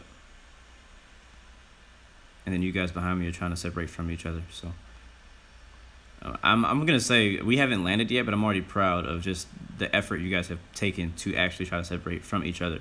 So I want anybody who's not grade 3 yet, or anybody who's not expert server yet, like if you just started, please look at this as inspiration. Whenever you're flying with a group or without a group. I mean, if you just see a plane that you've never, like if you don't know the person, whether you know them or not, whether you're on stream or you're not on a stream, I always recommend you create separation between you and other pilots. Or you'll have a training server, problem where you're landing at the same time or on top of each other, which, if you've been watching my streams long enough, when I was in training server, that was happening all the time. It was annoying to me. I would land with somebody right in my cockpit window. And I don't know, it kind of kills it for me. If you're looking for realism, it kind of kills it for me.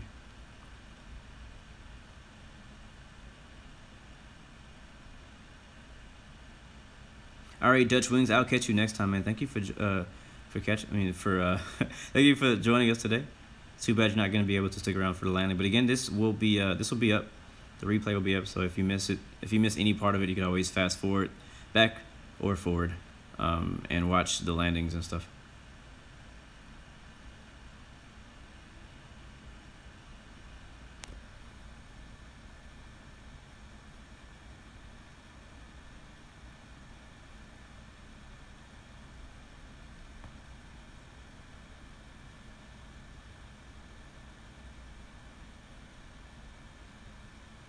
This is gonna be pretty fun approach. Yesterday was oh no, 20. Oh no, don't say that to me. Don't say that to me. Not only I have 20% battery, that means I don't have another. That means I'm not gonna get a go around. I'm charging too. So I don't know how fast it's charging. I don't know if it's. I can't really. When I'm in the app, I can't actually see. It would be actually nice if they could add a little option down here that shows your battery life, so you can turn your battery life on, so it'll show you what it is. Because right now, I'd have to exit out of the app to see what my battery life is right now.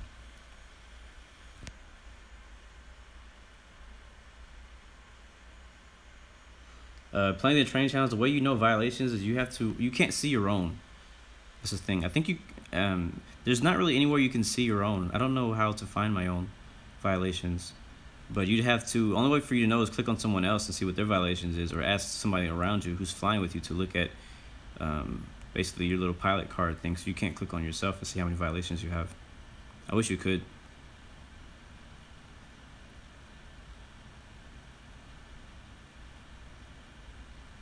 Okay, I understand. Captain Juan Baba says his 177 violations happened mainly when he first started in his beginning phase, aka when you were before you grew up and was like, hey, okay, let me be legit about aviation and not just troll everybody. Or I don't know. Everybody has a different. Everybody goes through their different phases.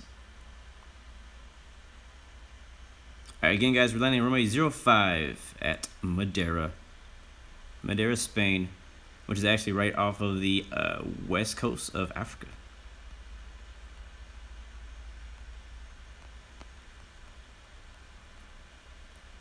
Even though the winds are, again, in favor of 2-3, and the winds are getting even stronger. They're now 200 at 10 knots. A knot faster than it was a few minutes ago. Flight time's looking like about an hour and 13. Stream time's looking like an hour and 31.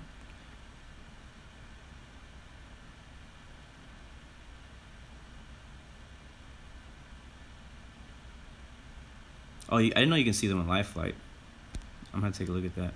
Speaking of live flight, I have not been looking at it. I wanted to track my flight on live flight, and I forgot that I pulled it up. So I'm gonna go down here and find myself on live flight now. Where is it? Oh, there's Madeira. Is that Madeira? Where's Madeira? It's not by. Okay, it's over here, I think. Yeah. No.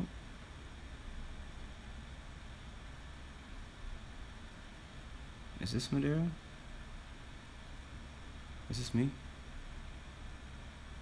I'm having trouble finding Madeira now on the map. I think that is, because we didn't fly that far. We did not fly that far.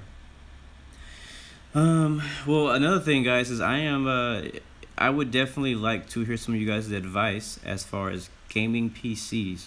I am now in the market to get a new gaming PC. As you know, I think I mentioned this yesterday, but Black Friday is coming up, and I feel like this may be my best chance to get a really good, high-quality gaming PC at a cheaper price. Sean NG, also please watch out for separation. I believe everybody around you was creating separation, and where did you come from? You kind of came out of nowhere.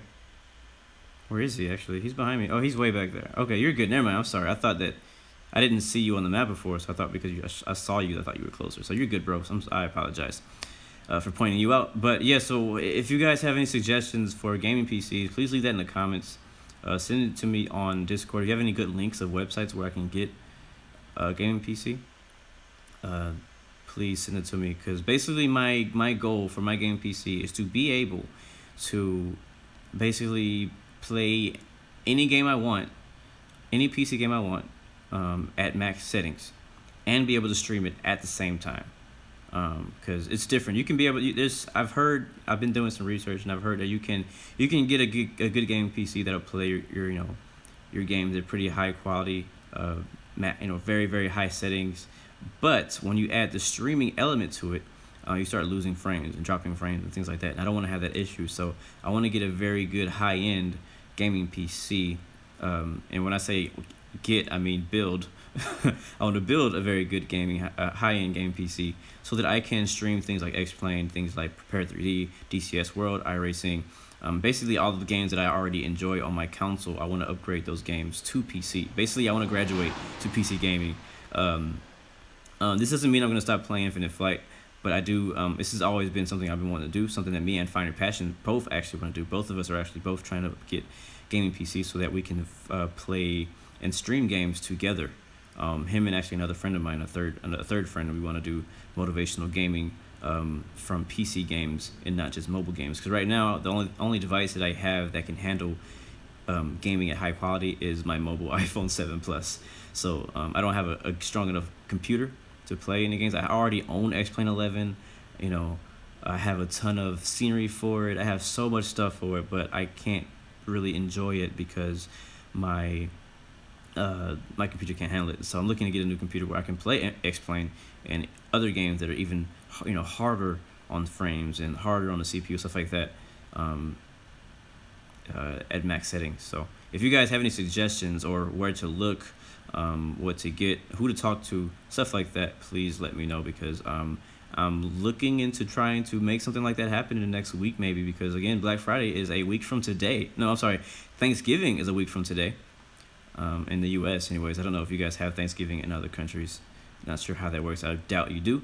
But Black Friday is always like Thursday / Friday, and then the whole week afterwards, it's like a ton of sales on electronics and all kind of stuff. So let's go ahead and descend now to 3,000. Let's see, where are we? Yeah, I'll do 3,000 now. See what the separation behind this is. And again, guys, if you do have those suggestions, I'm kind of on approach right now. I was talking and I was like, wait, I can't actually look at the chat right now to see what you guys' suggestions. So please send those to me in private messages on Discord, or leave that in the actual video comments, not the chat comments, but the video comments after the video is posted, so that I can look at those later on, because these chat stuff is not going to stay. This is all temporary. Like, you won't be able to see these comments except for on the screen as we see right now. So I would like to be able to go back and be like, okay, what did he say? What did he recommend? And go back and actually look. So slow our speed down to 230 now, 230 knots as we're coming down. I think we should be close enough now to contact. Yes, we are. Madeira. Let's see. We're technically like on nothing, so I won't really even call in yet to Madeira until we leg.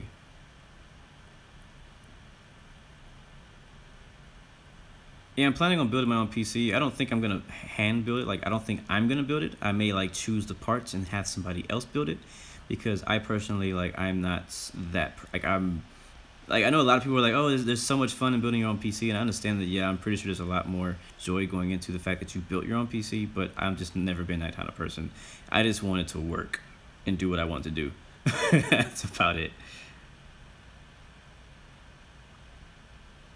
So I want to be able to play things again like X-Plane. I want to be able to play stuff like Battlefield 1, Call of Duty, you know, all those things. I want to be able to turn the settings all the way up, you know, be able to, you know what I'm saying. I want to be able to play all these games at high quality and be able to stream them at the same time and still get that same high quality streaming at 1080p, 60 frames per second at least.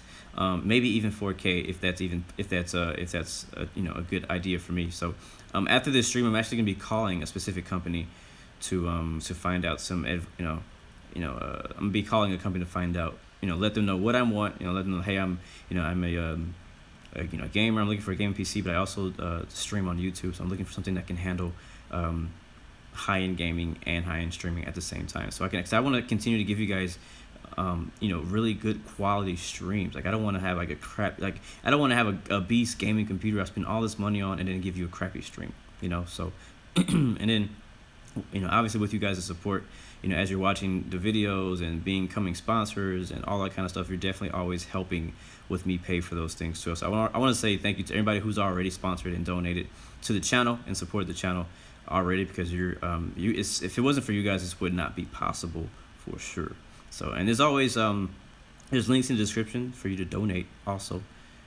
Whether you donate through YouTube, there's also some other links like Streamlabs, Patreon. You can donate there to help me you know, get enough money to pay for my my new game PC. So we'll see what happens. I'll try to keep you guys updated on progress of that and how that goes. And I'm really the goal, me and Finding Passion, we've been talking about this all year. The goal is to get a new high-end game PC by January, by the end of the year, by December or January, so that we can be there's a specific game we want to play that comes out around that time that we want to play together, that we want to have out by that time. So so we need to watch our altitude. I believe Madeira is this another island between us? Yeah, Madeira's way over there, so we want to make sure we clear this. I think we should be fine. Right now we're at 3,000, descending to about, what did I set it to? 2,000. Slowly, I just want to slowly get the plane down. Let's go ahead and start slowing down. Again, this is going to be a pretty short approach. So I want to, just like the other days, I want to make sure my speed is down early. I'm going to go 190. Spoilers to armed. It's not going to affect us right now, but just want to get that out of the way. Landing lights are set. Strobe lights are checked. Seatbelt signs are on. Flaps are not up yet. Let's go ahead and put 1 notch of flaps. We'll go ahead and report position, let them know we're on about a right downwind runway 2, nope, not 23. We're on a right downwind runway 05. Let's go ahead and change this also to 05.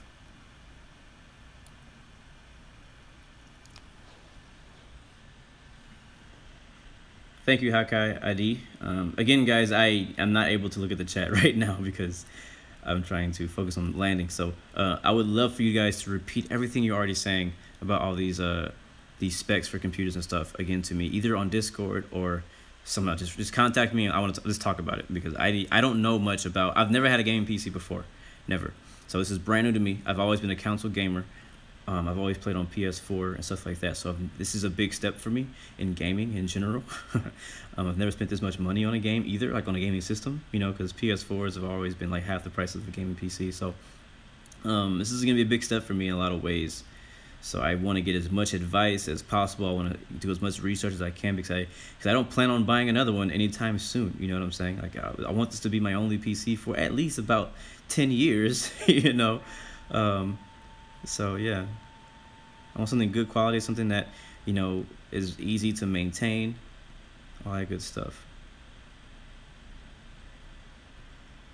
MC Apples, we're headed to Madeira Airport. This is, I believe, our 5th stop. Day 4, but this is our 5th stop in our most dangerous airports tour for this week. Tomorrow will be our last day. It'll be a shorter flight tomorrow also.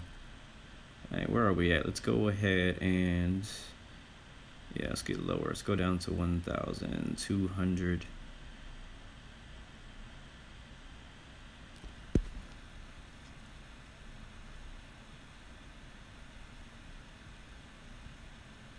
This is our approach again for you guys who may have just joined us.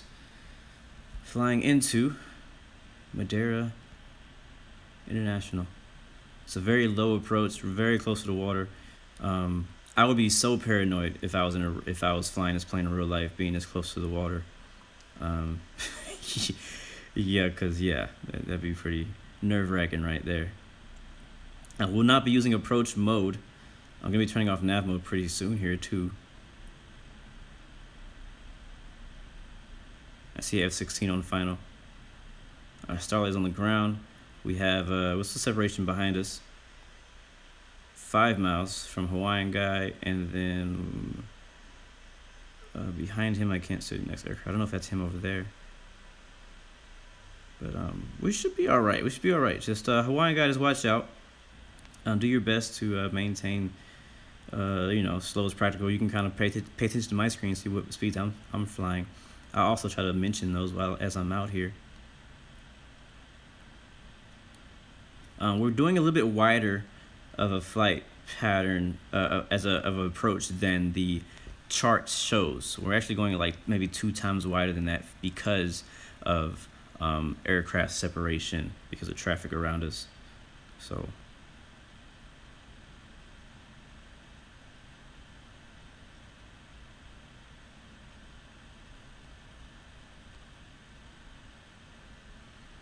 all right, so again, guys, I'm not going to be looking at the chat because I'm going to try to get this baby on the ground for the first try. I don't want to do this a bunch of times. I don't want to go around either. But if I have to, I will, but I don't want to. So I'm going to calibrate the screen. We're going to get ready for landing today. So make sure you're strapped in and ready to do it.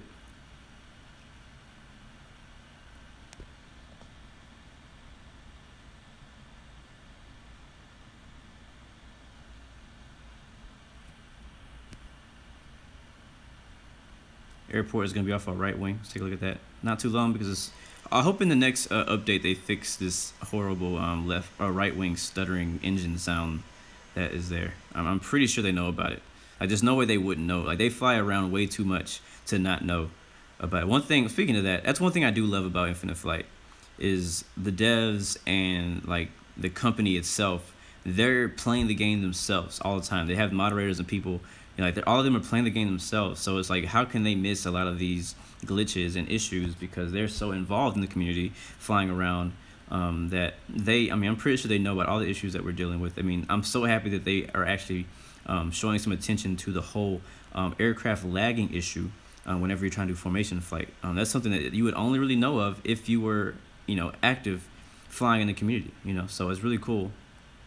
It's really cool.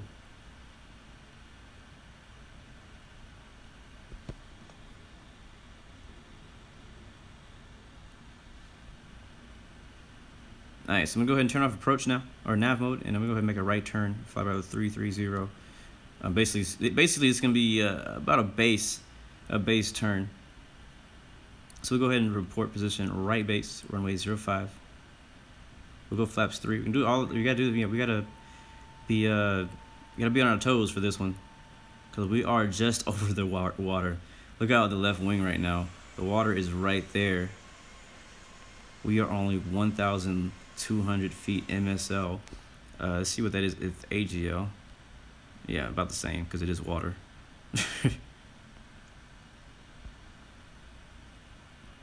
So on our right base. I don't have a visual of the actual runway itself, but I know it's in that general area. Looks like I think did Air China make it all right? It looks like Air China's on the ground safely, so that's good. He landed in the 747, so good. Good job to him. Yeah, we got 3 aircraft on the ground parked. We got an F-16 that just landed. So I'm gonna try to sort of mimic what we saw on the chart, like the little rounded off turn. That's what's gonna make it tough. Like if I just fly a regular pattern, like a regular right base in there, it'd be probably a lot easier because I have a longer straight shot. But I kind of want to get that kind of arc effect, that rounded off turn, which makes it a lot tougher to do. So I'm gonna try to do that. I'm gonna go ahead and slow our speed down to 180 knots now. Let's go flaps full, and I'm gonna go ahead and calibrate one more time. Get comfortable and go ahead and turn the heading off. Look at that plane is dropping in a scary way right now. I still have the altitude locked. I still have my altitude locked on autopilot. So right now I'm only controlling the heading, but it's still freaking me out because you saw the nose just drop real quick when I hit the full flaps. But we're under control. The plane's under control. We're okay. We're not dropping. We're maintaining altitude.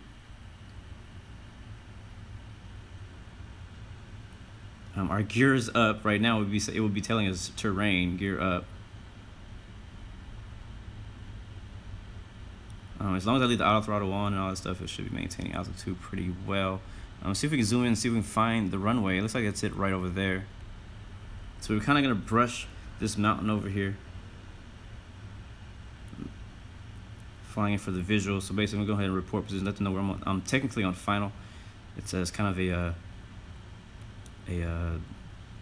offset final, but it's final. We're only 7 miles out. We'll go ahead and drop the gear. Make sure your seatbelts are on and please brace. If this goes anything like yesterday did, please brace. So I'll do my best. I do not want to stall here. There's nothing to land on but water and mountain before we get to the runway. Alright, there's the runway there.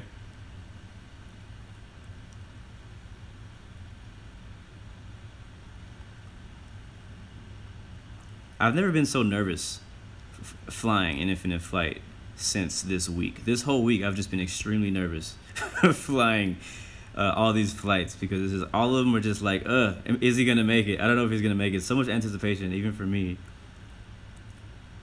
Right, there's the airport there. We slow down to 160. Matter of fact, we're gonna do 155.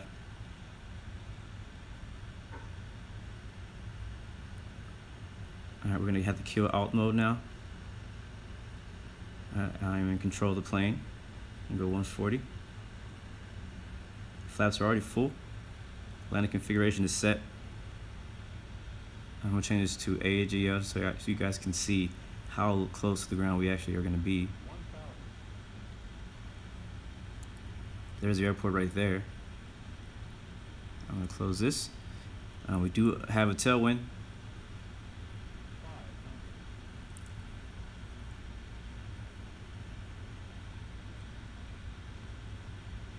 I still have my 10% trim on, so I have to keep that in mind so I don't pitch the aircraft up too much because it's already trimmed up a little bit. All right, there's runway at visual. We are a little high.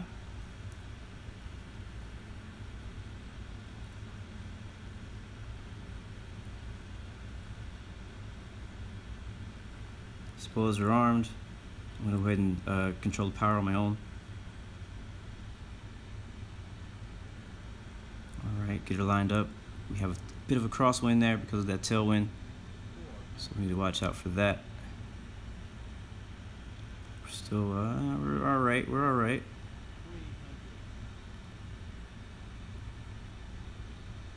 Crab it a little bit. Alright, bring that power back slowly. And we are down, very smooth. Very smooth. We're gonna give it full reverse. I'm gonna try to actually not have to do back taxi. So I'm gonna put the brakes on too, so we do have traffic landing right behind us. So I'm gonna try to get this slowed down as fast as possible so we can get off the runway and out of the way for a Hawaiian guy who's on final right now. And we made it on the first try. It was definitely not as hard as yesterday. This was definitely one of the easier landings of the week for sure. Oh, and we just barely missed that taxiway, but it's okay. We'll taxi over here to the right and get out of the way and just be careful not to fall off the side. So I'll just where is he? Actually, we have some time. We do have some time. I thought he was closer than that, but he's still he's still 3 miles out. So we'll back taxi just a bit over here, then we'll taxi to the gate and we'll watch the rest of you guys land. Welcome to Madeira. Welcome to Madeira International. That was a fun flight, a very fun approach. It was challenging, definitely not as challenging as some of the other flights we had this week, but it was still a bit challenging, at least for me. I think it would definitely have been a lot more challenging if I had flown exactly how the chart had it. But we went a little bit wider, trying to space out better for traffic and stuff like that. Let's hit the brakes, go to tower real quick, and we'll watch this guy come down. Where'd he go? Come on, there it is. Oh, that's the wrong one. Oh, I just missed it. Come on, come on. Come on, there it is. All right, I just barely missed a touchdown, but he's down. He is down. Look pretty smooth. Let's see how much runway he uses.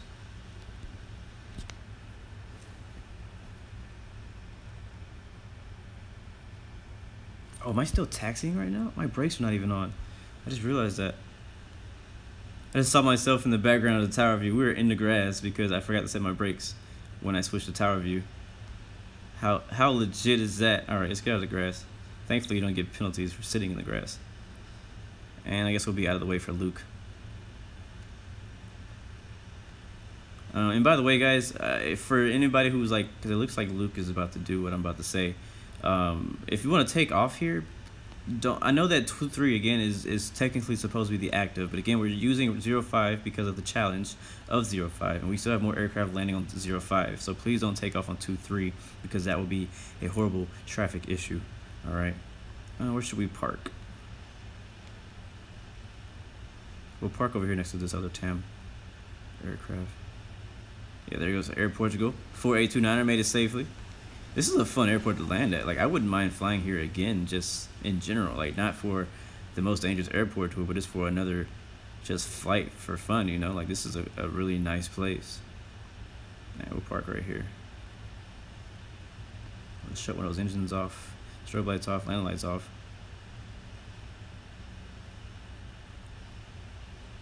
Oh, wait, there's somebody here. Well, never mind. Wait, did you die? Because you just landed. He must have died. Uh-oh. Because we just saw Hawaiian guy land, and then all of a sudden he just spawned in that parking spot. Alright, I'm going to have to go to the other side of 747 then. That's what we'll do.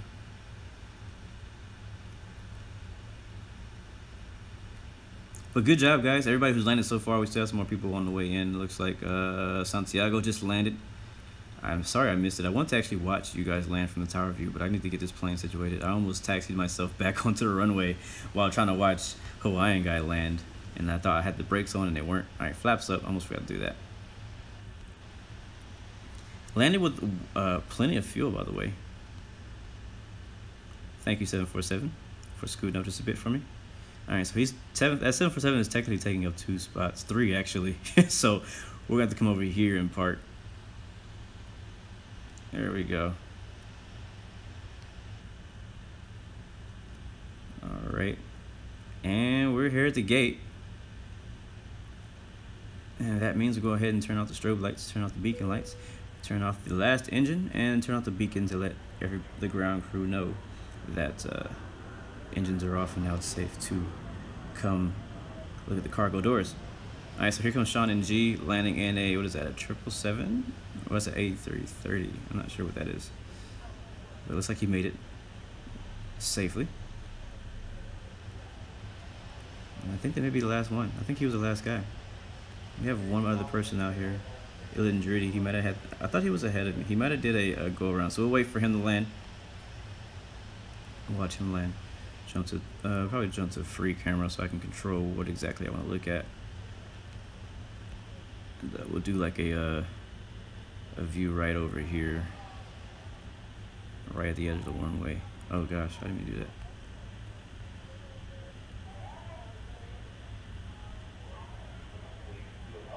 This will be dope. This will be dope. Or yeah, that'd be, actually we could probably do like a far out view, like out here. That might be kind of interesting to kind of see it from here. So we'll have to wait for him to come around. He's on the right downwind right now. We also have an S-16 out there who may or may not be landing. So I'll leave that view there. Go back to tower if I want to look at the rest of you guys. Thank you guys for flying today. Whew, that was fun. Instagram is in the description. So is the Discord channel and all the donation links, all that good stuff. And again, guys, contact me about this PC because I'm seriously, like, I stayed up really late last night doing research, watching videos on not only how to build a PC, but trying to find out what do I even need, because I don't know any of these brands. I don't know what any of these, like NVIDIA, I don't know what that means. GTX, I don't know what that means. You know, like all these things that people just, oh, just get this. I'm like, okay, well, I don't even know what that is. So send me a message, a personal message, preferred, and then you can kind of like let me know what you prefer. If you're using it or if you just know it's good, let me know. But I'm also not only just trying to get, like, you know, really good stuff, but I would also want to be able to afford it, obviously. So you know, keep that in mind too, that I want something that's still affordable and is not too crazy out of price. I'm already expecting to have to pay a good chunk of money, but I just, you know, I don't want to have to spend stuff that I don't want to spend money that I don't have to spend. This is what I should say. So, but I hope you guys had a good time. I had a really good time. I really enjoyed this flight, flying from Lisbon, Portugal to Madeira, Spain. A lot of fun. I'll go ahead and take a screenshot of this right here. Thank you everybody who joined us. Let's go ahead and do the shout outs for you guys first. We'll go jump into here and we'll take a look. In the F-16, we got Captain Wombaba, grade 4. We got somebody, Hawaiian guy, back taxiing and just got killed probably. So it looks like. And then we have Infinite Flight 1738, Luke Smith. We got Grain Porter in the 28 Caravan. We got Air Portugal 4829er. I don't know what his actual name is. I know you're in the chat or something. What your call sign or your name was. Malaysian 8 Captain W. We got Iolo Edwards in the TUI jet. We got Santiago Air Portugal 796. We got Eric in the 747. We got Sean NG, always here as usual. Thank you everybody who showed up again. Thank you for supporting the channel as usual. And we're gonna watch this last guy coming in, Ilan. We're gonna cheer him on as he flies in. We're gonna give him some nice landing music. How about that? Let me go ahead and get some nice landing music ready. Oh, my free camera moved. I had my free camera in the perfect spot that I wanted it in. Now it moved. Okay, that's fine. That's all good. We'll just move it back out here.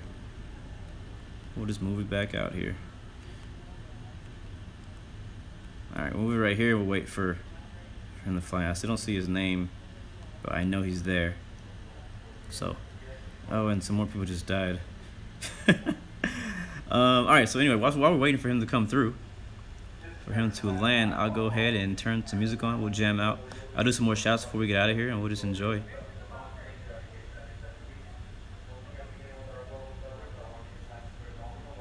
See, I'm not even sure what song this is. Honestly, I just picked like a random one, so I don't even know what this is. I don't even know, man. Actually, we'll do this one, I think.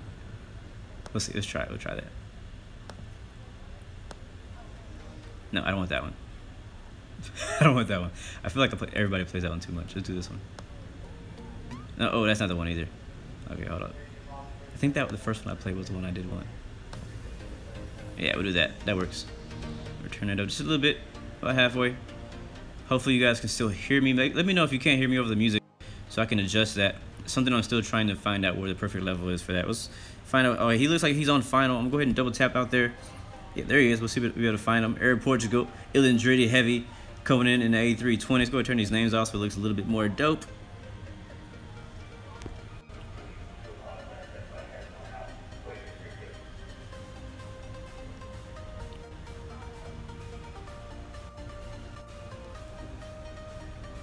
Alright, here he comes.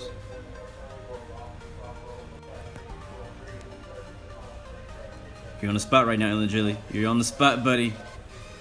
Better butter that, bro. Looking good, I think. Uh-oh, is he too low?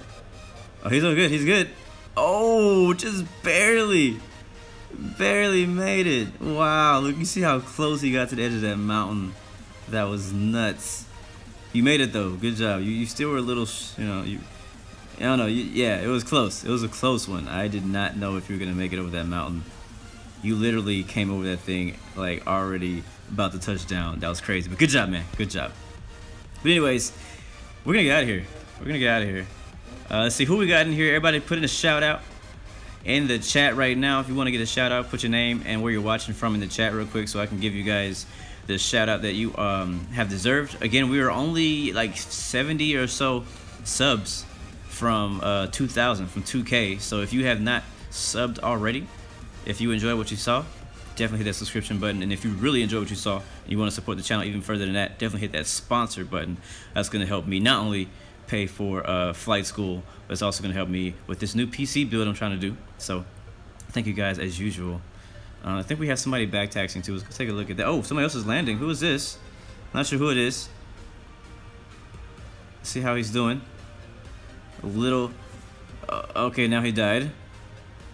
But I think he made it. I think he's okay. He used a little bit more runway than a few of us did, but I think he'll be fine. He'll just have to back taxi towards the end of the runway. I think he'll be fine. Who is that, by the way? Let's see.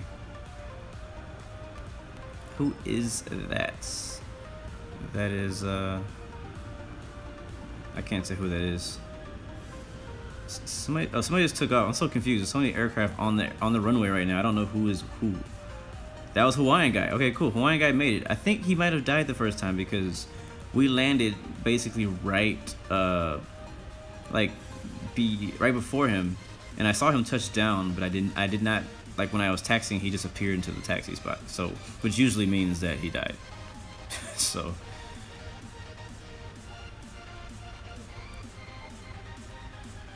and so we got one more taken off. I guess he's gonna go for another go around, another attempt. Oh, that's a beautiful shot right there. Thank you guys again, everybody who joined. Thank you for making this possible. Thank you for making these group flights so enjoyable. I'm glad we're able to do another tour. I'm sorry, I'm stuttering over my words. I'm glad we're able to do another tour together. There will be more tours in the future. We may do a